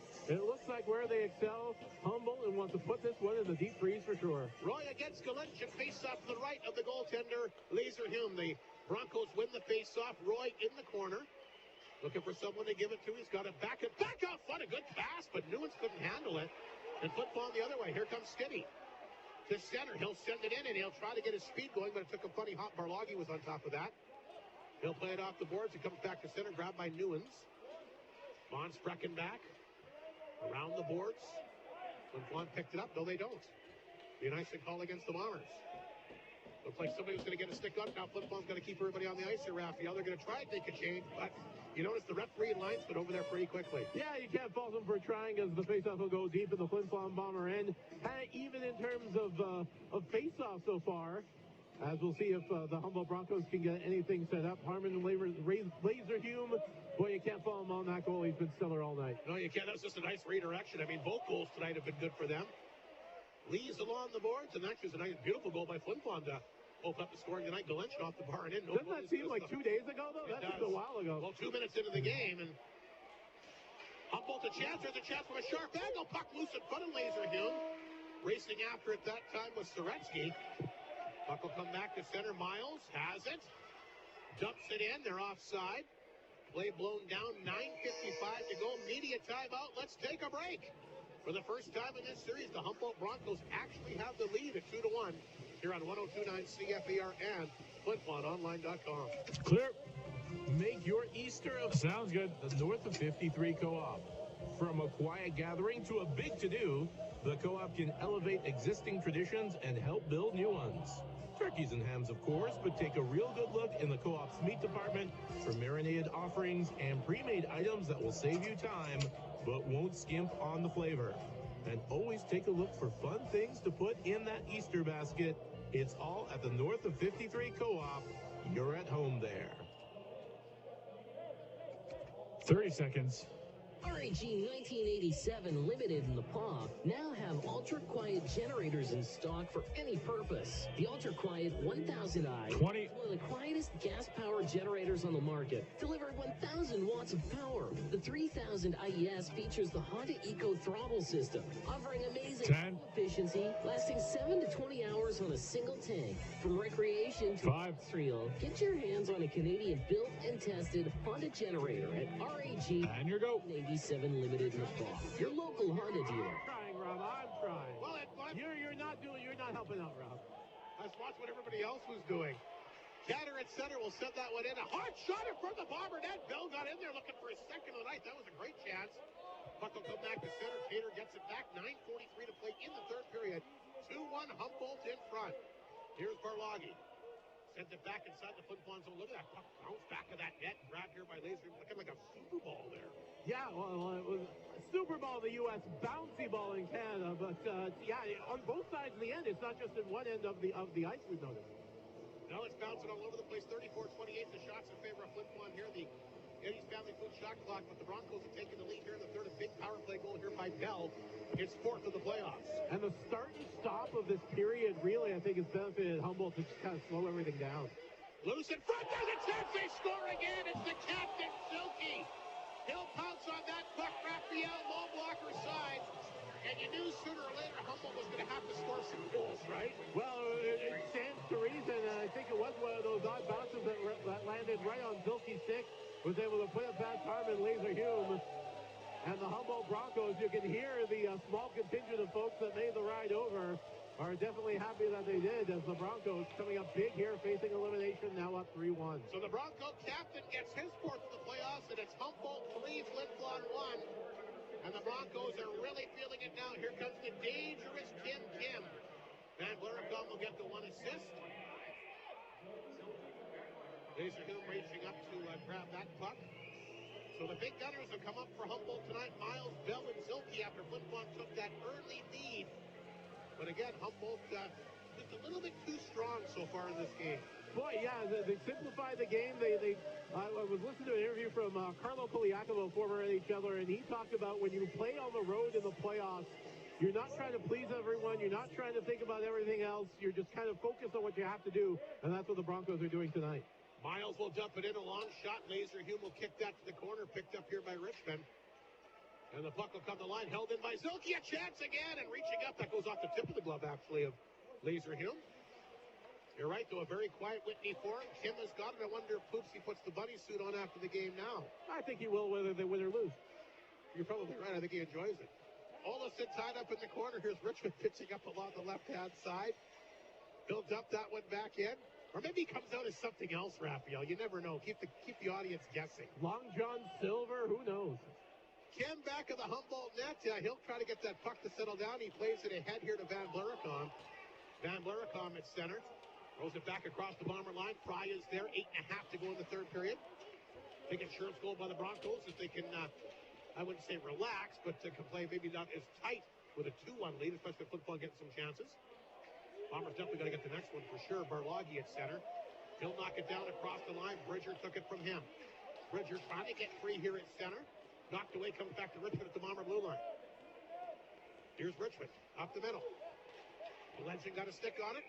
I thought he got a stick on it, but they feel differently. Glenson's going to plead his case here, but they make the call. It'll be an icing call. 8:05 remaining in the third period, and you're right, the Humboldt fans making a lot of noise. They're enjoying themselves here, Raphael. They haven't seen their team score 3 goals in a game yet. Well, I thought with 2-1 that the Humboldt Broncos were going to play very conservative. Up 3-1, the Humboldt Broncos, I don't think they're going to go for broke at all. We'll see if we get that sense of urgency and desperation from Flin Flon. Ceccarelli against Silvestri. They got the other mascot out here tonight. Flinty. Well, that's who that. Okay, I was trying to figure out who is How that. could you not know what Flinty is? Who you He's think got his back turned to me. It's clearly Flinty Flanagan. They gave the town his name. But he's got his Bomber jersey on tonight. We'll see if that. I didn't see him here at the beginning of the game. Maybe that'll bring him some luck. 8:03 to go. He's got a lot of kids following him around. They're enjoying him. Big Hartford Whalers fan too. Certainly. Puck kick to the corner. Galenchin on top of it, trying to play that one ahead. It's bouncing all over the place. The Bombers will try to get it to settle down. Looks like Soretsky's got it set up along the boards. They do squirt it free. Silvestri for Flin Flon will flip it up ahead. He had King going for it. He did get a stick on it. He'll poke it towards Motu. And he'll grab that and hang on. 7:43 to go in the third period here tonight.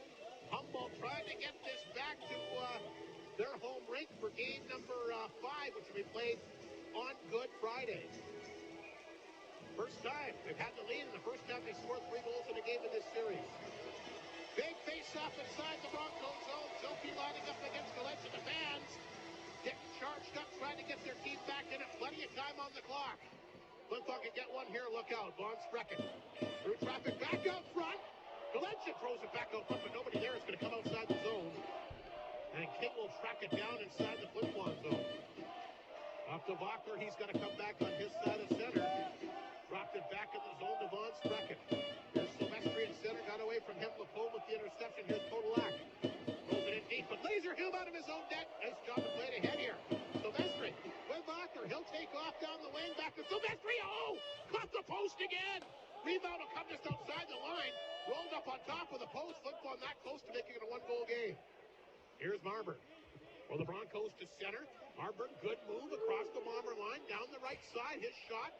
Redirected off the stick, went over top of the net. Bolt holds it in. Nice job that time by Roy. In the corner, there's a chance from a sharp angle that time by Amaral.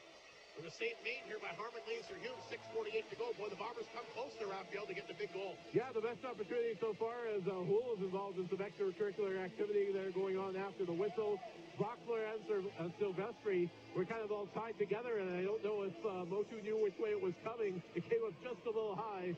A nice little sliver of light and a glimmer of hope here for the Bombers. 6:48 to go, third period, 35-32. The Eddie's Family Food shots in favor of the Bombers, but they're down a pair of goals. Knocked away by Cater at center. He'll hammer it inside the Flin Flon zone. Tadchuk is there. Up the boards. This is Olafson. Puck kicked to the Bronco blue line, picked up by Barloggy. Olafson with the steal. Grabbed here by Newens. Newens will get down the right side. Newens throws it back inside the Flin Flon zone. There's Duperon. Back of the goal, picked up here by Mercer.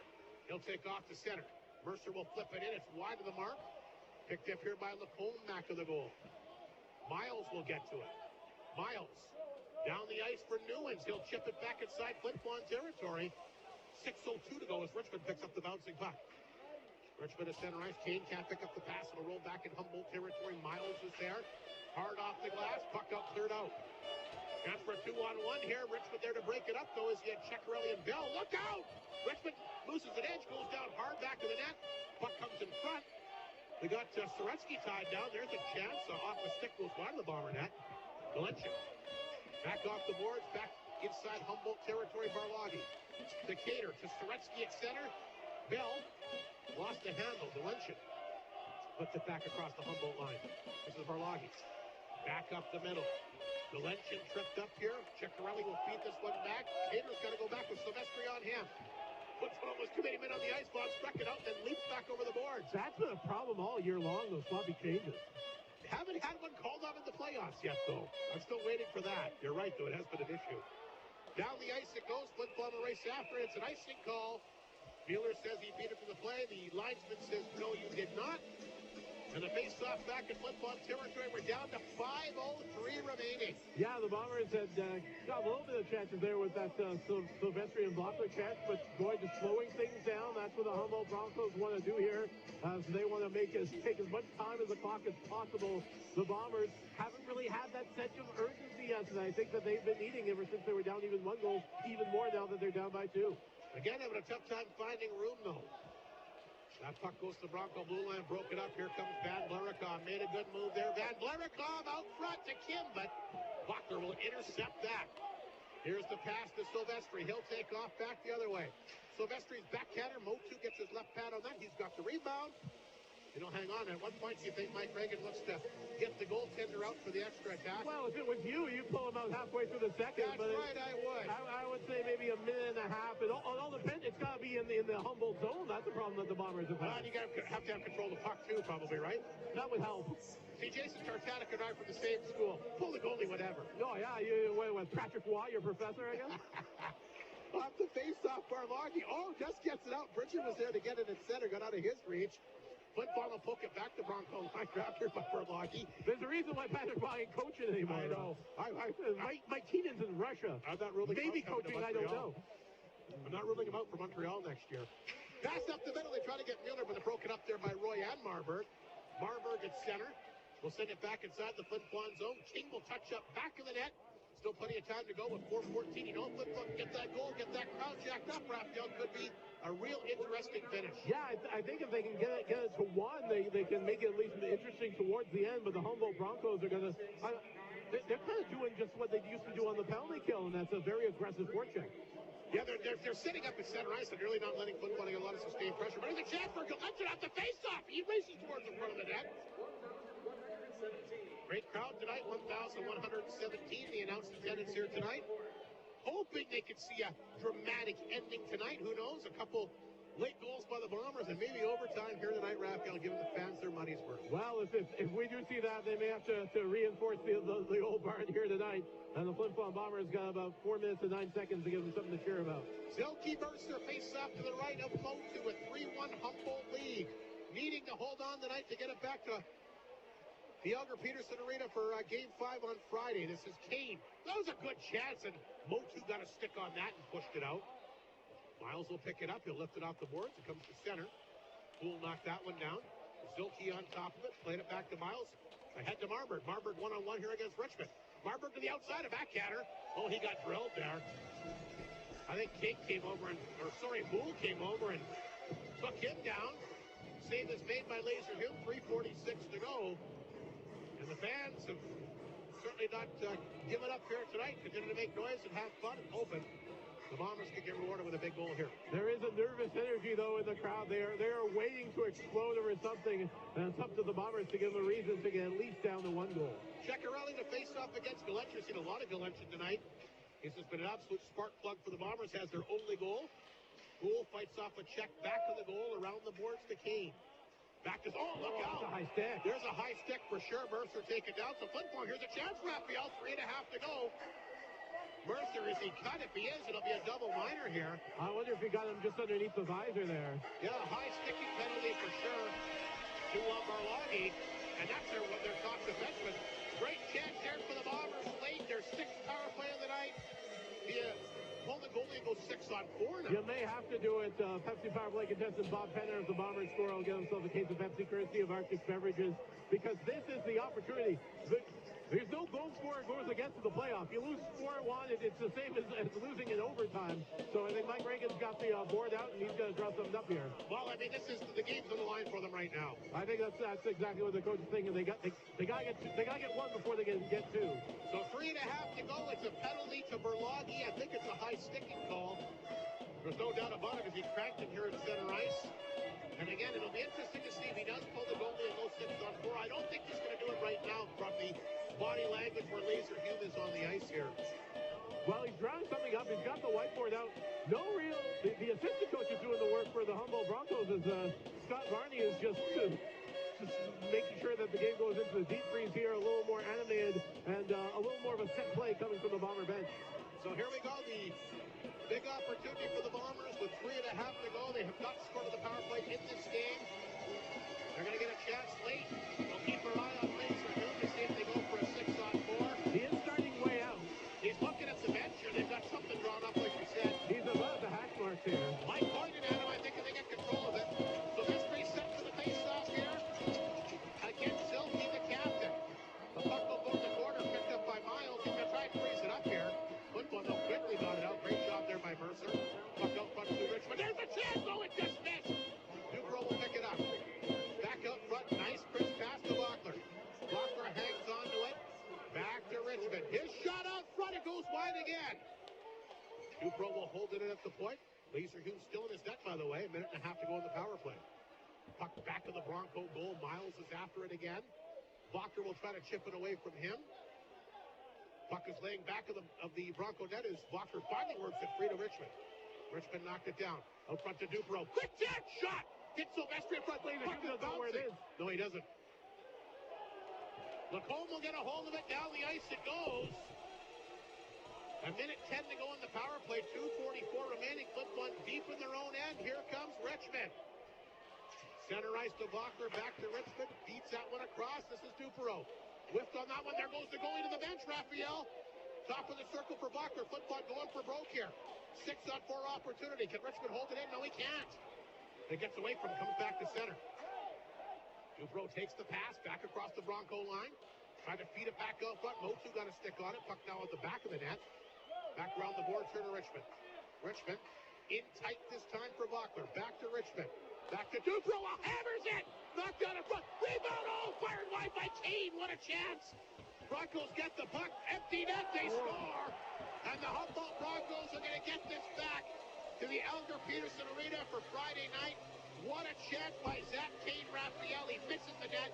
The Broncos grab it down the ice and goes, and they're going to pick up the victory here tonight. Well, I applaud the effort by the coach because I think he knew what everybody was thinking. They went 6-on-4. They had themselves a heck of a chance, but it just wasn't meant to be. It was a difficult ask to try and beat the Humboldt Broncos 4 straight. Yes. And an excellent road game here played by Humboldt as they look to take this one back to the Elgar Peterson Arena on Good Friday. There's still 26 seconds remaining in the power play. 2-1 to go in the game, and the Humboldt Broncos a big goal. They hit it in the empty net, a 4-1 lead here. And they're going to get a chance to live for another day here. And you're right, pretty tough to beat a team that good 4 straight times, especially. And I said it before, the first 3 games, I think they had the puck like 75% of the time.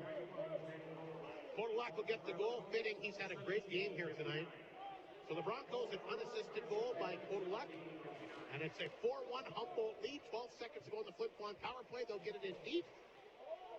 Silky can't pick it up. It comes back to center. Tanchik after it. Bouncing puck. Here's Skinny. Feeds it back to Bridger. Bridger back across the Bomber net. Podolak got a 10-minute misconduct. He must have said something after he got the empty net goal, I guess. Silky will pick this one up at center. He's across the Bomber line. Fired that one in. Laser Hume got a piece of it. Whacked into the corner, 1:18 remaining. 4-1 Humboldt in front. And like Raphael said, I don't know if you could draw it up any better for the road effort that they've had here tonight. Barloggy at the blue line. He'll hang on to it. Barloggy, nifty move there. Hangs on, shoots it. Blocked in front of it. They can hit Tanchik a bit as he's shaken up. Flin Flon will get it back to Stibby. He's on his own. Stibby waits for some mates to get back on side. Throws it in deep for Mueller, cutting to the front of the goal. Mueller after it. He's knocked down the side of the net. Puck is picked up by Cater. Lifted up the boards. Grabbed here by Olofsson. Olofsson's chance. Cater blocked it. Puck picked up here by Miller. Feeds it back to Van Blaricom. He'll get it in deep. Von Sprecken around the boards. Here's King for Flin Flon to center. King. One last gasp for Flin Flon. Back out front. Puck rolls to front of the Humboldt net. Motu, look out. Fielder taken down. It's McCollum and Miles didn't like the way that he cut to the front of the net. So they whack him to the ice. Another face-off back inside the Humboldt zone. 26 seconds remaining here in this third period. And a great effort by the Broncos here tonight. Yeah, I think they were listening to what Mike Reagan said as he was talking a lot about how the Bombers tried to do a little too much. Maybe it didn't simplify the game enough. This was a very simple, just slow everything down, build a wall. I don't care how fast of an engine you can. If it goes against the wall, it can't go much. And the Humboldt Broncos, I think, tied up the Bombers just enough to get the win here tonight. Flin Flon will hold it in. This is Houle along the boards. Trying to get away from Ceccarelli. Houle, he's taken down hard. Gets back up, trying to feed it back out front. Puck rolls to center ice. Here's Newlands after it. Knocked away from him, picked up here by Olofsson. Feeds it back to Mueller. He missed the pass. Just 7 seconds remaining. And the Humboldt Broncos going to count down the final 2 seconds. Azul will touch the puck in his own blue line. And the Humboldt Broncos have picked up the victory. And there will not be a 4-game sweep. Humboldt will go back to entertain the Bombers for Game 5 at the Elger Peterson Arena here on Friday night, Raphael. And all the pressure still puts on the Broncos as we'll see if the Bombers can match the road effort that Humboldt did here tonight in Humboldt's barn on Friday, simplifying the game. They're getting the goaltending. They just weren't able, Dupro has opportunities, Silvestri has his opportunities. Didn't get those good bounces that they did in the other games. And as a result, Humboldt slowed things down and walked away with a victory. Bombers still up in the series 3-1. A great effort by Humboldt tonight, 4-1. And again, Raphael, before we take a break, how big is that save on Motu early on Cole Dupro in the third period? Boy, the Bombers came out like a house on fire after a less than stellar effort in the second period. I think the Bombers really wanted to show that they were in this game and were swarming Motu, and the Blue Ice had excellent opportunities. Dupro had a great chance. There was Vockler and Silvestri had good chances as well. And I think it was Motu who showed off why this was going to be a goaltending duel. I mean, last night, he played good enough to win last night, definitely. He needs some support, guys just need one goal. They got to score some goals. Yeah, they got to score some goals, and they did get that kind of run support here tonight. And Motu was able to take things from there. So Humboldt, a solid 4-1 victory here tonight. They're back in the series down 3-1. And I'm not sure what's happening over that Humboldt corner there, but they've grabbed the referees off the ice. And Scott Barney's not happy with something I think that happened in the crowd here, Raphael. Yeah, he's pointing. All the referees and officials have come out. There's shouting going on with the Humboldt fans here. As the security is making its way to... yeah, there's definitely something going on in the crowd here. Well, they got it. Anyway, the Humboldt Broncos, full marks to them. A big 4-1 victory here tonight. But yeah, they had all the officials came down to Scott Barney in the corner there, so I thought something was going on over there. But you're right, they seem to have hopefully dispersed all that.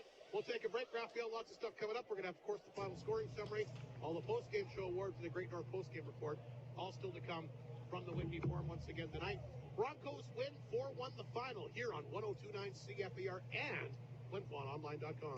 Clear. Look at all the features on my new washer and dryer. This one 13. spin, and with this one here, I can program a delayed start. Though I haven't figured that one out yet. Yep. Oh, yep. It's got all these lights over here. Sounds good. I have no idea what they mean. Oh, and over here. Sophisticated, not complicated. With a Whirlpool washer and dryer from Creighton Furniture and Appliance Center, you get the technology without the confusion, and you can ask all your questions before you buy. Whirlpool washer and dryers are simple and efficient, and when you get your Whirlpool at Creighton Furniture and Appliance Center, you know what you're taking home.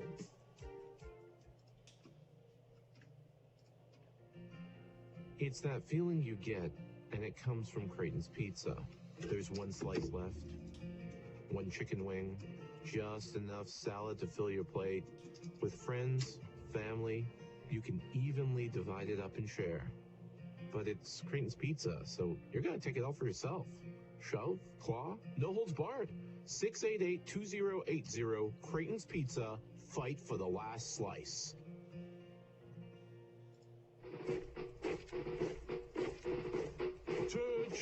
Why you smiling, Private? It's something funny to you? Sir, no, sir. I just had Jack Link's beef jerky, sir. Jack Link's beef jerky? Sir, yes, sir. 100% beef, 100% delicious, sir. Most convenient and delicious source of protein around? Sir, yes, sir. Did you save any for me? Sir, no, sir. Gosh darn it, drop down and give me 20. Arctic Beverages, proud supplier of Jack Link's beef jerky. Northland Ford proudly supports the Flin Flon Bombers in the SJHL playoffs, and we know they'll play tough like the Ford F-150, the toughest truck on the market 45 years running. Northland Ford helping the community cheer on the Bombers as they fight to bring a championship home where it belongs, and will provide you with the best selection on the lot to choose from in the North, for the North, Northland Ford. 30 seconds. Make your Easter a feaster at the North of 53 Co-op. From a quiet gathering to a big to-do, the Co-op can elevate existing traditions and help build new ones. Turkeys and hams, of course, but take a real good look in the Co-op's meat department for marinated offerings and pre-made items that will save you time, 10, but won't skimp on the flavor. And always take a look for fun things to put in 5, the Easter basket. It's all at the North of 53 Co-op. You're at home there. and your go. All righty, we're back at the Whitney Forum. Rob Hart, Raphael Saray, the Humboldt Broncos staying alive with a very solid 4-1 victory here tonight as they stave off elimination. And like we said, we'll go back to Humboldt for Game 5, of course, played on Good Friday. Let's take a look at the final scoring summary. Boy, the game started well. Raphael, we were talking about getting off to a better start. Flin Flon's been really back on their heels the last couple of games. To start games, have been able to weather storms and got the early goal, 2-10 in. But Humboldt only got better from that point. Galention's first from Kane and Mercer, just a picture-perfect pass from Kane. Galention picked up the pass and he walked in and just fired it right off the bar and in a picture-perfect shot. No chance there for Motu, but boy, did he ever shut the door after that point. They come back, all Broncos after that. The big goal by Miles, his first from Lacombe at the 18:23 mark. And you mentioned it when the puck went in, how important it was for them to answer that goal, especially with some missed power play chances. Is that the turning point of the game, the Broncos getting that late first period goal? You know what? You're big on getting the first goal, and I think it's what you do with the first goal. You use the big momentum. After that, the Broncos kind of figured it out and slowed things down. What I think was the real turning point of the game, the 5-on-3, the Bombers killed it off. The crowd was with them, and then they didn't really capture any of the momentum after that. I think that's when you saw that the Humboldt Broncos just defensively and the way the game was gonna flow kind of just shut down everything with the Bombers. But that big goal by Miles definitely didn't hurt. Well, Bell gets the game winner on the power play. They finally get a power play goal. They were 1 for 5 tonight. His fourth from Kim. 3:31. Kim was the trailblazer, had the puck. I don't never seen a guy that can hang on the puck as long as he can. He zigzags everywhere, and he finally was able to feed it over to Bell. He got the redirection, no chance for Laser Hume, and that would tie up the game at that point. Zilke comes back, a big goal right off the face-off. They won the draw. The puck was laying in front of the Bomber net. Nobody was able to clear it. Zilke alertly goes over, grabs it, his fourth from Van Blericon at 10:29. Then Kodaleka unassisted into the empty net at 17:59 as the Broncos, like we said, pick up a solid 4-1 win here tonight. Shots in that period, I had the Broncos 12, so they wind up with 34 here tonight, and the Bombers 15. As they wind up here with 41 here tonight. So Flin Flon's first game in the series, actually. It's interesting. Every team that's been outshot in the game has won the game. Yeah, that's usually not the way it goes. No. But it's not about shots. It's kind of about big-time opportunities. Anyway, the Broncos get her done. They finish up 1 for 5 on the power play. That's a big one tonight. That stands up as the game winner. The Bombers finish up 0 for 6. And Humboldt picks up the 4-1 victory and have finally found a way to beat the Bombers. Flin Flon, we've been talking a lot about it. They were 10-1 against the Broncos the last 11 head-to-head playoff matchups, including 7 wins in a row at the Elger Peterson Arena. Yeah, and Humboldt hasn't been that great here in the Whitney They've been a Forum. bit better here. Well, yeah, they've been a bit better here, not necessarily in the playoffs, but it was just a game. Yeah, it started so well for the Bombers. They had the energy, they had the crowd, they had that early goal, and you thought that they could just ride that momentum. And full credit to the Humboldt Broncos, who simplified everything, slowed everything down, and then were able, when the Bombers got into some penalty trouble, Flin Flon was never able to get that flow, never able to roll all those 4 lines. And I think with the penalty kills, I mentioned it earlier, a guy like Matt Egan is really good as a spark plug. Those kind of guys, not taking anything away from the lineup that was on the ice tonight. But the Flin Flon Bombers just weren't able to show off what they could do against the Humboldt Broncos, as they were kind of dampered. They the fire was put out of the Bombers early, and they couldn't really get it sparked going. No, and a big stat again, 0 for 6 in the power play here tonight, including one late in the third period where they were able to pull the goalie. They went 6 on 4 before the Broncos eventually put it into the empty net. Humboldt wins it 4-1. We'll come back with their post-game show awards next here on 102.9 CFR and FlinFlonOnline.com. Clear for 2 at Chicken Chef. From Yes, sir. close every Tuesday night, you can enjoy their famous chef burger for $2 when you purchase an on-tap draft. Plus, Wild Wing Wednesdays every Wednesday night from 7 till close. Order a grown-up beverage and receive an order of Jumbo Chef wings for free. Specials Tuesdays and Wednesdays, but at Chicken Chef for breakfast, lunch, and dinner, it always feels like home. Dine in or take out at Chicken Chef, proud sponsors of this Bomber broadcast. Hudbay is proud to be a sponsor of this Bomber broadcast. From donations for bursaries, hockey schools, clubs, community events, charities, and so much more, Hudbay has supported our community with dedication and generosity, contributing to events and organizations. Hudbay thanks the people of Flin Flon for their continued support. At Eddie's Family Foods, your uptown grocery store, they're happy to serve you. You can count on Eddie's to stock all your favorite brands, delicious bakery treats, and the perfect selection of produce, meats, and ready-made meals. Friendly and helpful service with one-on-one customer assistance is how Eddie's makes you feel welcome and appreciated. At Eddie's, customer service is an attitude, not a department. They're big enough to serve you and small enough to care. Eddie's Family Foods. May not feel like it just 30 seconds. Spring has sprung at PharmaSave. New clothing items from the Lily White collection allows you to be comfy as you dress to impress. Warm up that green thumb with garden items so you're able to plan early. Plus, new electronic items and the M&M Express Food Market will excite and 10. With knowledgeable pharmacists, helpful staff, visit when you need to, or just 5. check out all the new items. Your life, your store, your PharmaSave. And your go. All righty, welcome back to Whitney Farm. Raphael Saray's got the honors tonight. Let's do the KFC 3-star selection. Third star for the Bombers. I'll give it to Brett Galchenyuk, who got that opening goal, or collection for the style points. And he was a real offensive presence throughout the game. Was real fun out there to watch and got the party started for the Bombers. Wasn't able to follow through the rest of the squad, but the lone goal, you get yourself third star from Brett Galchenyuk. Okay, star number 2. I'll give that to Ethan Zilke. I thought he had a great game for the Humboldt Broncos. Got the goal going on there. His line there with, I guess it was Kodalak also on there, and Marburg. A lot of fun to watch, very controlling, and I felt really did a good job of slowing down the Bombers. He was able to get the goal, but all the things that he did outside the puck, I thought Zilke was very strong for the night. All righty, that leaves us with star number 1. Not a surprise, Ben Motu with a 33-save performance, bailing his team out a lot, especially there, like you mentioned, the big save on Dupro, weathering that 6-on-4 towards the end was a goaltender's duel definitely last night, and Motu coming out on the benefit, on the good side of the goaltender's duel for tonight's game. That save on Dupro is huge because they score there, they're up 2-1, and maybe a little bit of a different outcome. We were talking about the timely saves that Laser Hill's been making the last several games. Motu, again, he gets beat with that one right off the hop here, Raphael, but boy, a great, for the young 18-year-old, a lot of pressure, not really a bona fide backup, a 15-year-old midget's on the bench. It's going to be him all the way. And, I thought a statement game for him. Yeah, and he did a good job not getting frustrated. You see a lot of goaltenders when big bodies are put in front of you that it kind of throws you off. I thought a very poised performance from Ben Motu. Alrighty, so certainly deserving a star number 1. Kodalak was fantastic tonight. Star number 2, and Brett Galchenyuk, besides scoring the goal, Raphael, probably the most aggressive Bomber forward. Yeah, I thought, Dupro, of course, had chances there, but Galchenyuk's got that real smooth stride, and I thought he used it to his advantage. Just couldn't pull the trigger to try and get another one for the Bombers. That's a KFC 3-star selection. That leaves us with the PharmaSave warrior of the game. I'm going to give it to Zach Kane. I thought he had... he did play well. I thought he had a great effort. I tend to, when you're choosing the warrior of the game, guys who go either, guys who are really physical or people who do everything well outside the puck, was able to get the assist on that first goal. But he was a real tenacious going on, trying to fight into the corners, and I thought put in a maximum effort for the Bombers tonight. And he had that great chance there, unfortunately, just late in the game. It was just...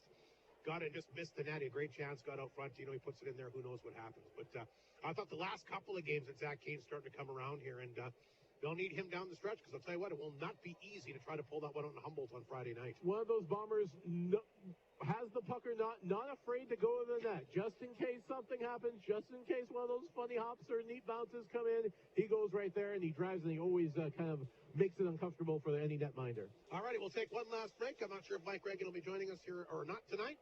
We'll take a break. We'll come back with the Frontline Sport and Leisure out-of-town scoreboard, a wrap-up, and, of course, get things all set up for Game 5 coming up in Humboldt on Friday night. The final score, the Humboldt Broncos, a gutsy victory here tonight. Knock off the Bombers in front of a very good crowd by a score of 4-1 here on 102.9 CFAR and FlinFlonOnline.com.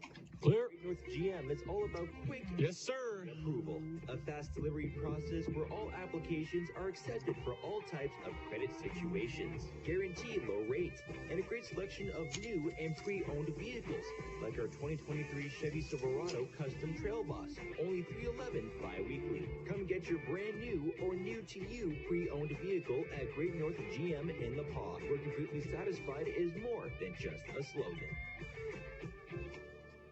The KFC famous chicken sandwich is so good. Shh.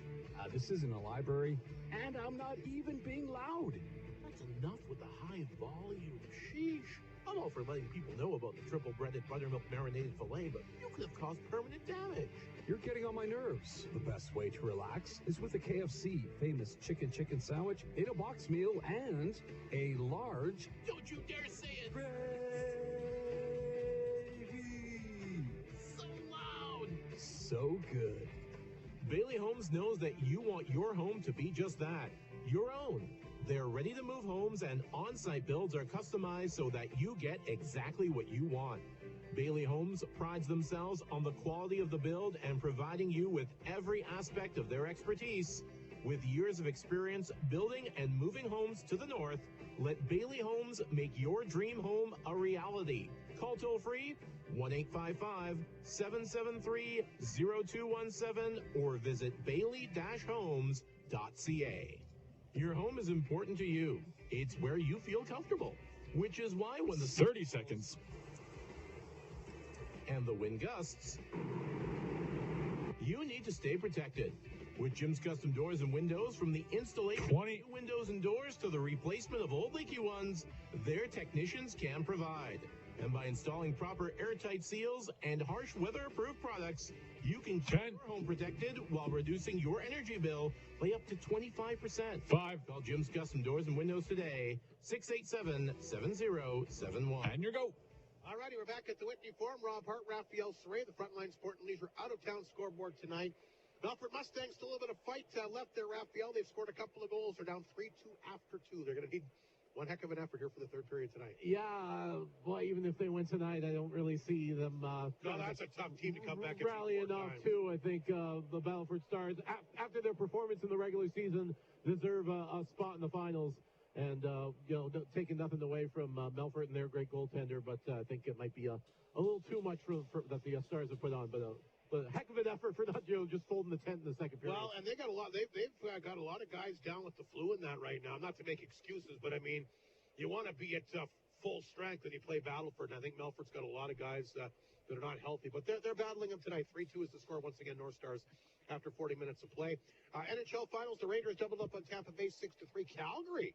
A 3-1 win on Winnipeg. You're tied now, right? Sitting with Mike Slip at Canada Life Center. I can't believe this. Bob Asenza, Milt Stiegel, Sean Cronin, and Chantel Crevieza. Oh, wow. He's really doing it up there. All the big stars from Manitoba. Edmonton, Anaheim, 0-0 after 1. World Hockey Championships for the ladies got underway today. The defending champions from Canada. A 3-0 or 4-0 victory against Switzerland today. Boy, France taking it on the chin. They get beaten by France 14-1. And we also have the United States taking it to Japan by a score of 7-1. If history says anything, it'll probably be a U.S.-Canada final on that one. Yeah, I guess Finland once in a while surprises. Sweden's not bad. They're getting better, which is probably best for overall the competitiveness of it. So that's our Frontline Sport and Leisure out-of-town scoreboard. It looks like the head coach, Jim, is making his way here. So we'll keep it going for a few minutes later. Raphael, I guess your thoughts heading into Humboldt for a real good opportunity for the Broncos now to get back in the series. Yeah, and I think the Bombers have to mirror what Humboldt did, and that's kind of not be not be worried about anything else other than just simplifying the game. And boy, if they are able to get some space opening up on that surface of the Elgar Peterson Arena, I like the Bombers' chances to get it down the road because they've done it already so much. Yeah, they played very, very well there. Mike has joined us here. I'm sure you got your breath there, Mike. You ready to hop in? And we'll get his thoughts here tonight on a tough setback again against the Broncos. Once again, winning this game by a score of 4-1. Had some opportunities there, Mike, but the Broncos were able to. I guess they got to us a few turning points in the game. You get that goal right off the hop by Galentia, but then they get that one late in the opening period. Did that kind of set the tone a little bit for them? Yeah, well, we got off to a good start. I really liked our first 5 minutes. And then, we get our power play. Our power play was, I mean, there's no other way to describe it but awful tonight. And it was almost, it killed any momentum that we had. And them scoring that goal was big for them, but it's 1-1 going into the second period, and the second period's been really good for us. And I thought that we came out with our worst period of the playoffs, probably in the second period. And then you get a couple more power plays again. Like, it was almost like I didn't want the power plays because we just were so out of sync. And Humboldt did a good job. I mean, you got to give them credit as well. Losing Pierce, early in the game. So back-to-back games, we lost 2 last night. Yeah. And then we lost a guy tonight. And then now you're shuffling lines, and we're getting lots of power plays. We're having to kill lots of penalties. It's tough to get in a rhythm. You get guys that are sitting on the bench that, are getting cold. And then when you put them out there, they freeze. And, it was tough. It was tough to get any kind of flow to our lineup. You're rotating guys onto a line, and then, you get into some situations where, you got a defensive zone face. You got your fourth line up, next, and then you get a defensive zone face off, and you don't want to put them in that situation. So now you're demanding more out of other guys, and yeah, it was just really difficult and extremely frustrating. They score a power play goal on a missed assignment, and then a face-off play that we just let our guy go. And these are things that at this time of year they shouldn't happen. You have your responsibilities off of face-offs, and when you miss those assignments, it costs you. I didn't see what happened to Pierce, Mike. Was it a high stick? What was it? No. I mean, he got hit real hard. Okay. He got belted. Okay. And, I didn't see it. It was out of my vantage point. So. Yeah, it's just right down here. And, it was just below us. And he went down hard, and so he's not feeling great right now. So. You assess him to see if he's ready to go on Friday, I guess. He won't be ready for Friday, so we'll have to get someone else in there. And our depth has pulled through for us before, and I think the biggest thing is we gotta get our lines rolling here. And like I said, when you're playing specialty teams a lot, it's taxing on those guys, and then your depth players don't get as much ice time. And like I said, I thought there was a lot of guys that had some bad nights tonight.